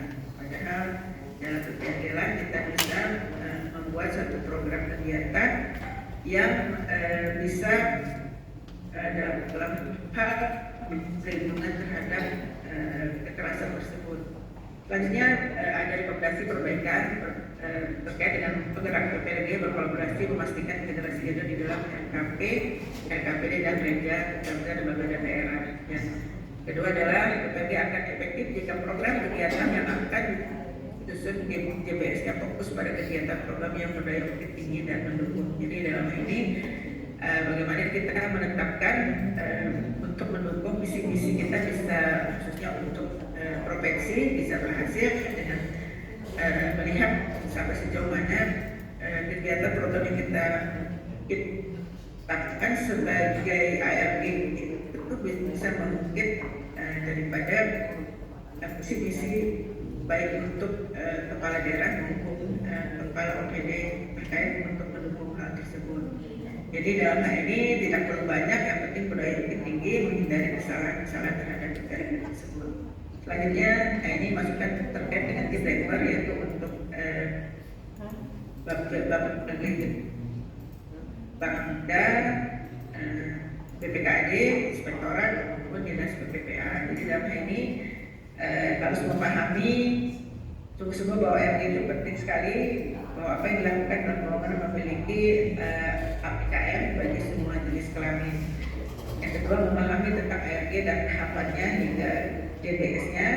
Yang ketiga, sama-sama menggunakan checklist dalam konsistensi untuk membuat gap-nya. Ada 9 kolom yang ini disederhanakan menjadi 4. Yang keempat adalah sehingga begitu menjadi RKPD benar-benar bahwa rencana pembangunan daerah memberikan gambaran yang memperhatikan pada akses pemerataan dan berkeadilan. Nah ini terkait dengan JBS tidak yang sekedar diketahui. Nah, apa keuntungan dan jadi penyelenggaraan PUG dapat dilihat memperoleh akses yang sama kepada sumber daya pembangunan. Yang kedua, berpartisipasi yang sama dalam proses pembangunan termasuk proses pengambilan keputusan. Yang ketiga, memiliki kontrol yang sama atas sumber daya pembangunan. Yang keempat, memperoleh manfaat yang sama dari hasil pembangunan tersebut. Jadi APKM itu memang bisa menjadi identifikasi terkait dengan apakah yang tidak berkebutuhan tersebut memang sudah masuk dalam APKM tersebut. Nah selanjutnya Bapak Ibu sekalian, keberhasilan dari pelaksanaan PPRG ini khususnya terkait dengan 7 prasyarat dan akan disederhanakan menjadi 3 prasyarat. Ini ada penghargaan, mungkin Bapak Ibu sekalian sudah ada yang mengetahuinya, ada 5 kategori trofi anugerah para kita TKKYI ini diberlakukan sejak tahun 2023. dan ada 5, sebelumnya itu hanya 4, Pratama, Madya, Utama, dan Mentor, sekarang menjadi 5, yaitu Pratama, Madya, Nindya, Utama, dan Mentor. Jadi ada 1 pertama yaitu Nindya, sebagaimana penghargaan terhadap PLA. Nah ini dengan prasyarat-prasyarat untuk mendapatkan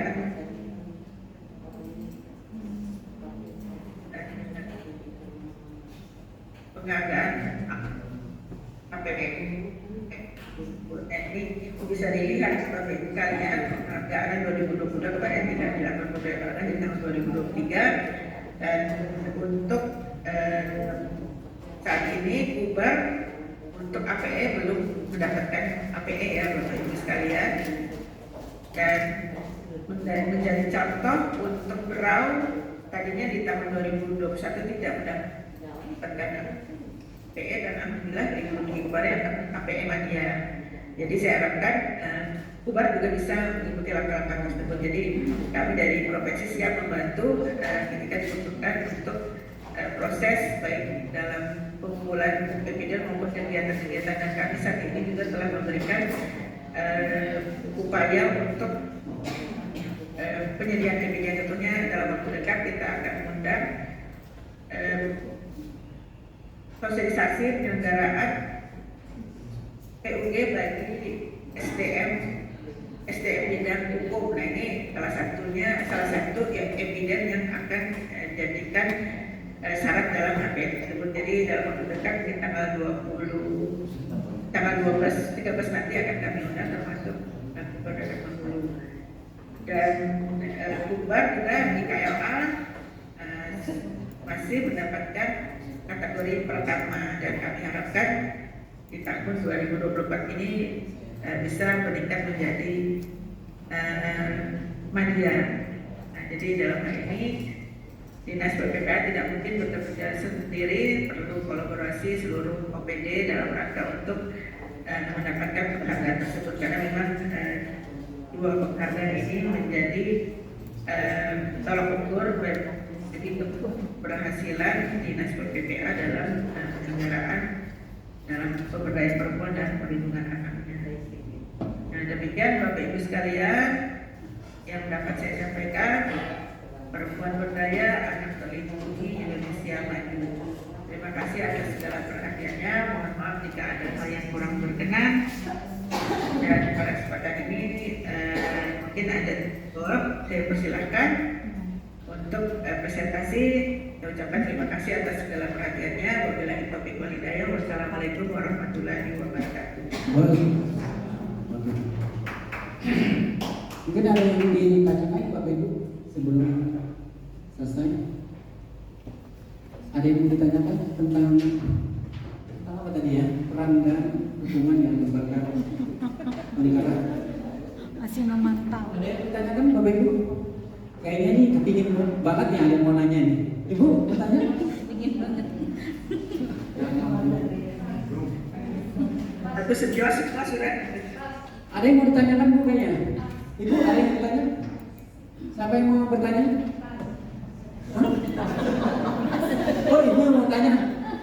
Oh pas. Maksudnya pas apa? Pas waktunya atau gimana?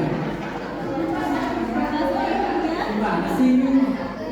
Ibunya loh sampai berbicara di depan di kamera sampai juga loh. Kita kan pendengar, harusnya bertanya gitu. Ada yang bertanya kan? Ketua kelas. Ibu yang bertanya. Ketua kelas Pak. Ibu, ada yang tanya? Pas juga? Pas. Jelas semua sudah. Oh Bapak, ya silakan Pak. Bapak yang mau tanya. Pak Akbar. Terima kasih Bu. Udah lihat Bapaknya? Ya. Nggak terlihat ya Bu ya? Gak apa-apa, cuma suara aja itu tangannya kelihatan. Nggak kelihatan. Karena kameranya di sana. Baik Bu, terima kasih. Mau nanya tentang tim teknis tadi ya. Apakah tim teknis itu hanya ada di OPD atau ada juga di tingkat kabupaten? Kemudian apa ada syarat-syarat tertentu tim teknis tadi tentang teknis PUG? Apakah ada persyaratan misalnya seperti apa? Apakah Kabid masuk atau para pejabat fungsional yang lain masuk atau boleh juga TKK masuk di tim teknis itu? Terima kasih Bu. Baik, terkait tim teknis, benar tim teknis ini adalah tim yang membantu OPD dalam hal penyusunan ERG ini. Jadi memang di tim teknis yang di provinsi ini belum mengacu sepenuhnya sesuai dengan pedoman. Nah, sebenarnya yang tim teknis ini adalah tim yang dibentuk oleh pemerintah kabupaten kota. Jadi yang tergabung di situ adalah OPD terkait. Jadi dalam hal ini OPD terkait dinas PPPA,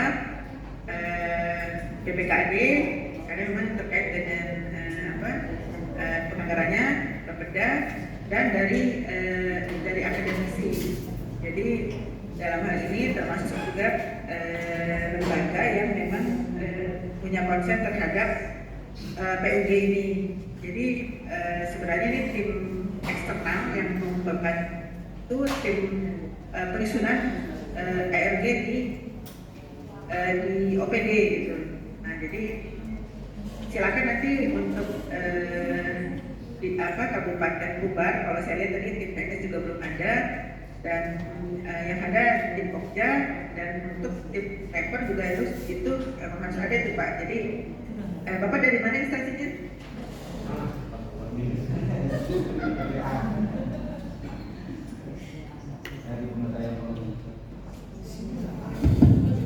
Dari Pemberdayaan Perempuan. Nah, Dari Dinas Kependudukan, Keluarga Berencana, Pemberdayaan Perempuan dan Perlindungan Anak.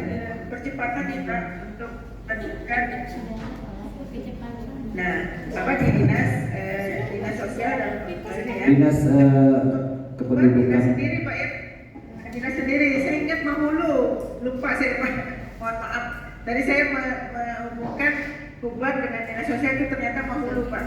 Nah, jadi kalau untuk Bubar, kalau saya lihat untuk pemenuhan kelembagaannya ini, yang ada cuma Pokja PUG, tambah lagi Pak, vokal point, tim driver dan tim teknis. Jadi minimal Bapak punya vokal point dan tim driver. Jadi tim driver ini sangat penting dalam jangka ya memastikan bahwa Bapeda memastikan bahwa dalam perencanaan itu dalam perencanaannya ada anggaran yang responsif gender, dan untuk BPKD itu memastikan bahwa memang ada anggaran yang tersedia di OPD tersebut sesuai dengan tagging program dan kegiatan yang bersama-sama dengan Bapeda. Jadi dalam hal ini Bapak selaku dinas PPPA mendampingi, karena memang dinas PPPA ini kalau di dalam struktur driver ini adalah sebagai sekretariat Pak. Jadi diharapkan minimal tiga lembaga ini, atau kalau bisa lebih 4 lembaga ini bisa terbentuk di Kabupaten Bubar. Jadi tim driver, vokal point yang masih belum. Jadi vokal point sebenarnya sudah ada Pak, tinggal di legalisasi melalui keputusan Bupati menetapkan bahwa kasus perencanaan program di OPD itu adalah sebagai vokal point. Nah, seperti itu Pak. Jadi untuk tim teknis ini, nah ini bisa kalau memang ada lembaga di sana, ada akademisi yang memang bisa membantu terkait dengan dalam perencanaan penganggaran ini, lebih bagus lagi Pak kalau ada. Dan memang yang utama adalah dari dinas PPPA, dinas dan ada adanya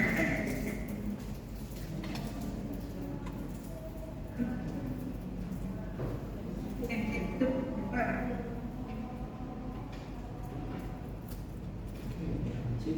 Cik, gangguan Bu? Halo? Ya, lanjut Bu. Tadi nggak kedengaran ya penjelasan saya? Terputus Bu tadi Bu. Bisa dilanjutkan? Oh ya baik. Ya, terkait dengan tim teknis ini Pak ya, ini dibentuk yang terdiri dari dinas PPPA. Jadi ini tim teknis ini sebenarnya membantu OPD dalam proses PPRG.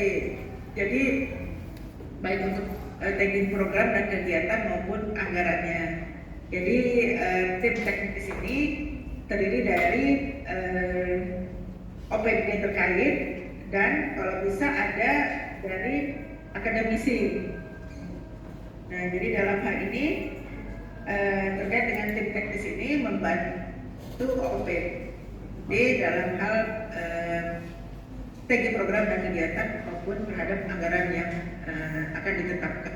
Jadi bagaimana mengidentifikasi bahwa program kegiatan tersebut memang bisa berpotensi menjadi anggaran responsif gender. Jadi dalam hal ini tugas tim teknis itu sebenarnya membantu dalam hal tagging program dan kegiatan. Jadi bisa terdiri dari PD dan akademisi atau lembaga lainnya yang memang mempunyai orientasi terhadap PUG tersebut, Pak. Jadi dalam hal ini karena Kubar apakah sudah focal point sudah ditetapkan atau masuk tim teknis ini, Pak? Jadi saya rasa Kubar ini kalau dilihat hasil API-nya kemarin sudah ada isi. Tapi belum ini ya, belum semua gitu ya. Jadi kami harapkan nanti dengan adanya pelatihan ini ada mungkin hampir seluruh OPD ya hadir. Ini bisa menjadi starting point yang bagus ya bagi Kubar untuk persiapan dalam hal evaluasi APE nanti. Jadi di titik mana yang memang masih merah itu yang perlu kita tingkatkan. Jadi saya harapkan untuk lembaga ini segera dipenuhi, minimal kita dengan adanya lembaga ini kita lebih bisa bekerja dengan maksimal seperti itu. Silakan. Izin. Ya baik Ibu. Izin, Pak. Ada? Ada lagi? Izin Bu, ada yang bertanya lagi Bu? Ya, silakan.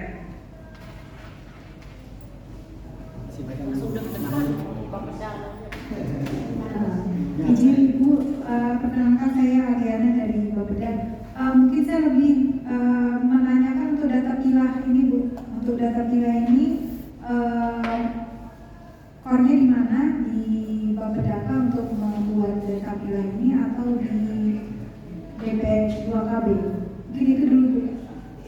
Ya baik, kalau untuk data pilah, nah sebenarnya data ini penyedia data itu kan seluruh OPD ya. Nah tapi untuk mengkoordinirnya, karena biasanya Bapeda bisa di dinas PPPA bisa tergantung perencanaan dari jadi kita sebelum mengumpulkan data ini kita perlu ini dulu Mbak, kita pelatihan gitu ya. Jadi karena memang data pilah ini setiap kredit data yang disediakannya. Jadi kalau Bang Perdana kan sebagai pembina data ya, nah kalau OPD itu sebagai produsen data, sedangkan BPS itu dalam Diskom itu wali data gitu ya. Nah jadi dalam hal untuk penyediaan data terpilah, karena memang biasanya yang berkaitan 7 prasyarat itu harus data terpilah itu di dinas PPPA. Nah jadi tapi kalau Bapeda bisa menyelenggarakan ini lebih bagus lagi, karena memang di data terpilah ini sangat diperlukan oleh seluruh OPD. Jadi OPD sebagai produsen dan OPD juga sebagai pengguna dari data tersebut. Jadi contohnya misalnya BKD kan dia menyediakan data. Jadi data selama ini mungkin ada yang sudah terpilah dan tidak. Jadi data terpilah tidak hanya jenis kelamin tapi juga kebutuhan lainnya. Jadi jenis data lainnya. Nah itu bisa nanti digali sesuai dengan OPD yang terkait. Jadi misalnya kayak dinas kehutanan, nah mungkin bukan hanya misalnya dari segi petani dalam hal pengelola hutan, tapi bagaimana manfaat dari hutan itu juga digali, misalnya bagaimana kita mencegah perambahan hutan, ada kan itu yang melakukan bukannya laki-laki tapi juga ada perempuan dan sebagainya. Nah, hal seperti itu yang mungkin selama ini itu termasuk statistik tematik ya. Nah, jadi data statistik tematik itu yang perlu kita gali dari OPD. Jadi di dalam hal ini saya senang juga setuju sekali kalau Bapeda yang melaksanakan data terpilah ini karena memang walaupun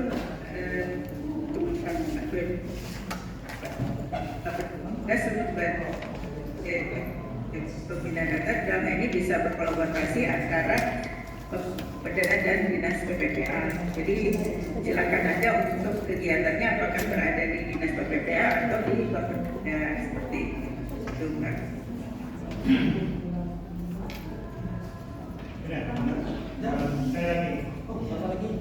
Masih ada Bu? Halo?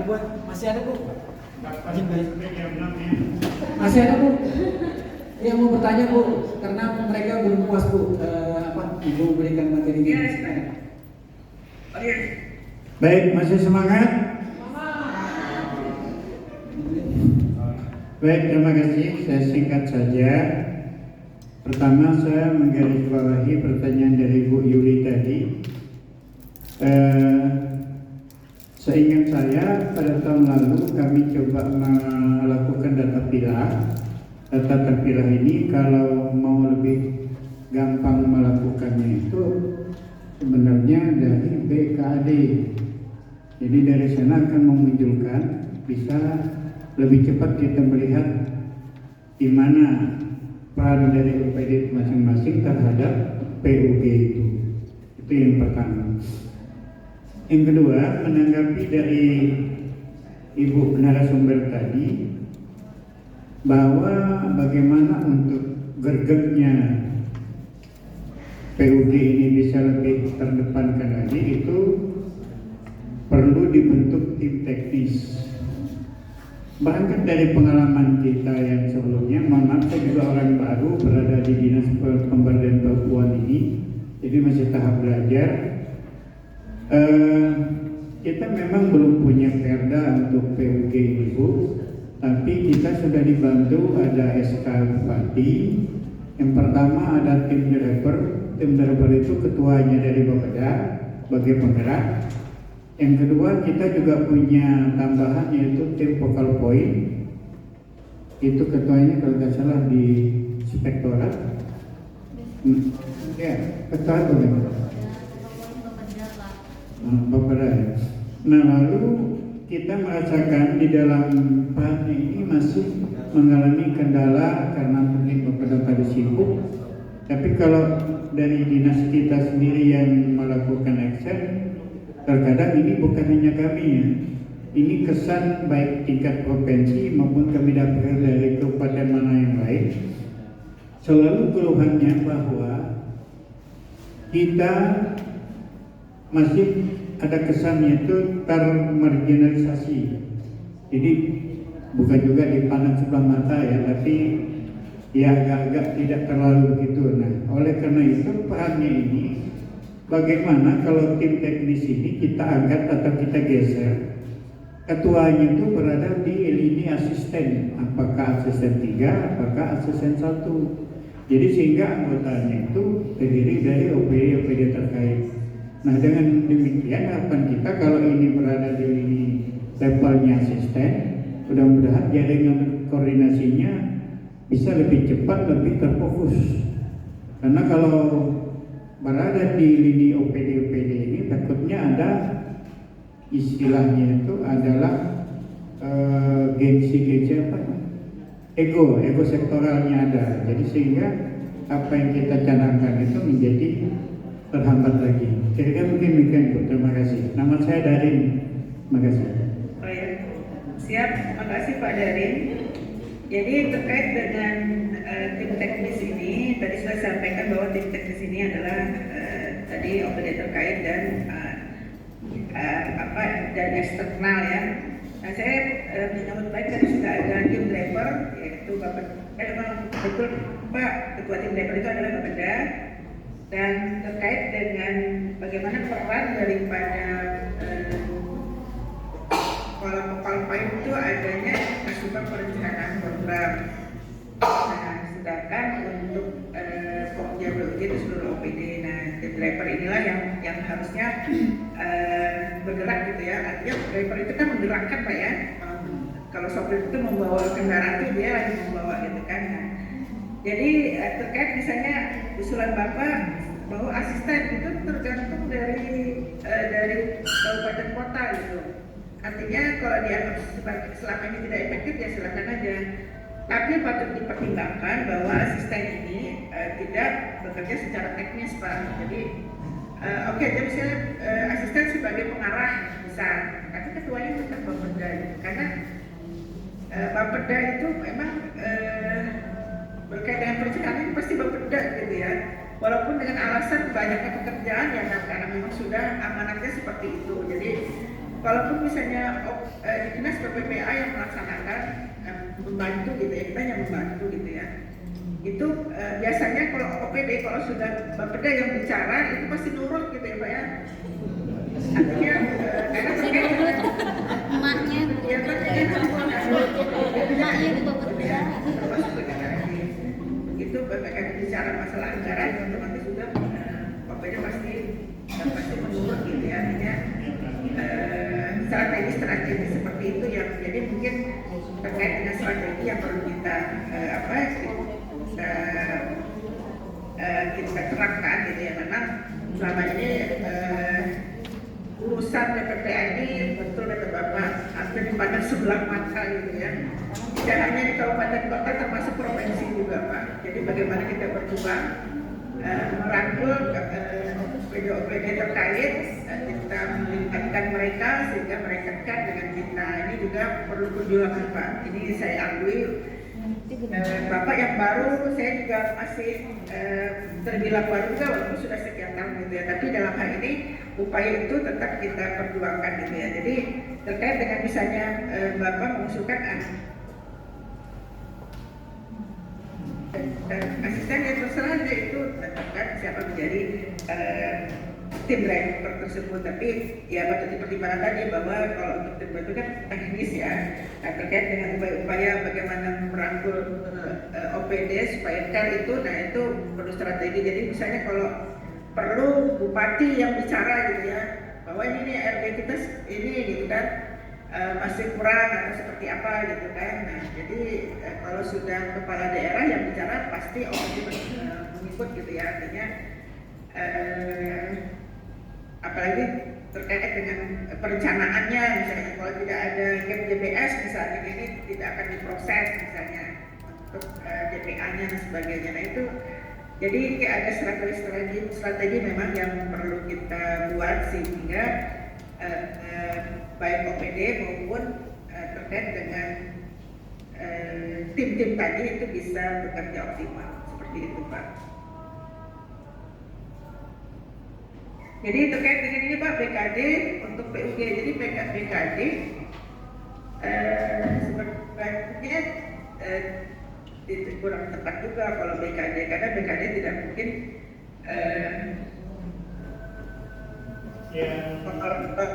BKD ini untuk data terpilah, tapi kalau untuk teknisnya hanya di Bapeda.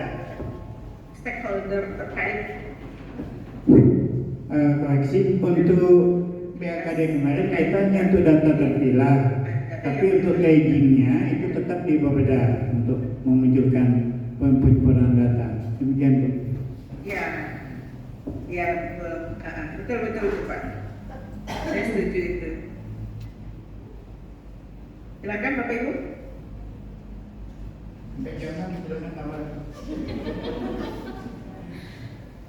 Halo, moderator. Langsung sekalian. Ada berapa peserta ini ya dari 30. Halo? 30. Ada 30. Oh iya. Seluruh OPD ya Pak ya?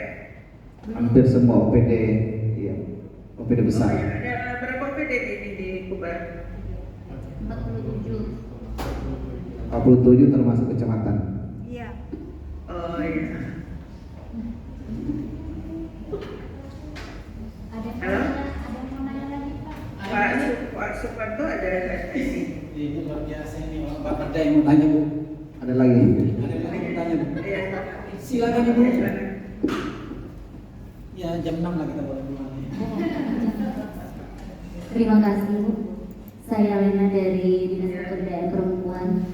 Untuk kelembagaan di Kabupaten Kutai Barat untuk Pokja sudah ada SK-nya kami Bu. Untuk SK kelembagaan Pokja sudah ada, Vokal Poli sudah ada, tim rekor sudah ada, sama tim teknis sudah ada Bu. Sudah ada dari tahun kemarin. Jadi waktu APP kami sudah melampirkan evidennya Pak, mungkin belum terdata di provinsi. Yang mau saya tanyakan lagi untuk tim teknis, ya. Kalau untuk tim teknis, untuk Pokja sama Vokal Point itu di dalam Permendagri 67/2011 itu kan mempunyai tugas dan fungsinya masing-masing sudah ada tertera. Sedangkan untuk tim teknis ini belum ada Bu. Jadi di mana kami bisa lihat Bu untuk tugas tim teknis ini? Nah, jadi sebenarnya tim teknis ini ya tugasnya tadi Bu untuk membantu. Jadi yang saya sampaikan tadi ini tim teknis dari provinsi. Ini memang kurang tepat gitu ya. Ini perlu direvisi. Makanya saya dalam waktu dekat minta bidang KG untuk merevisi terkait dengan tim teknis ini. Karena memang tidak sesuai dengan tugas dan fungsinya. Nah, jadi terkait dengan tim teknis sini nanti kami infokan Bu terkait dengan tugas dan fungsinya. Jadi kaitannya dengan keberadaan tim teknis ini sebenarnya cukup membahana. Ini memang kayak di provinsi juga tidak begitu, masuk juga belum sesuai dengan ketentuan yang ada. Jadi dalam hal ini nanti kami upayakan untuk memberikan informasi kepada Ibu terkait dengan tim teknis tersebut. Jadi tim teknis yang ada yang selama ini mungkin dengan Ibu mungkin kami bisa melihat dulu bagaimana tim teknis yang Ibu punya gitu ya, supaya kami bisa bandingkan nanti terkait dengan baik untuk komposisi timnya maupun tugas fungsinya nanti. Siap Bu, terima kasih. Iya Bu. Ya, ya. Nanti Ibu bisa hubungi bidang KG, Iya. bidang KG D3A dengan Pak Fahmi ya. Kalau dulu Bu Dwi, sekarang Pak Fahmi. Ibu dari Dinas PPPA ya Pak Ibu ya? Iya Bu. Halo, Iya Bu. Bu. Iya. Oh ya, siap Bu. Nanti koordinasi Bu ya. Iya siap. Ya, kasih Bu. Terima kasih. Jadi data pilah di mana dia aja? Data pilah siapa? Di Pokja. Ada lagi? Enggak ada. Belum ditetapkan. Enggak ada di tetap. Ketua Pokja di mana? Kalau Bapeda. Ketua Pokja. Yang termuda? Tim Banyak. Ada yang driver. Ada yang apa sudah? Kayaknya sudah paham semua Bu, kayaknya Bu. Mereka ini. Ada yang mau tanya Pak? Sebelahnya? Ya ada. Ya. Kayaknya paham semua Bu sudah Bu. Baik Bu. Jadi kalau sudah mereka agak paham gimana Bu? Kita selesaikan kan Bu? Karena sudah lewat jam.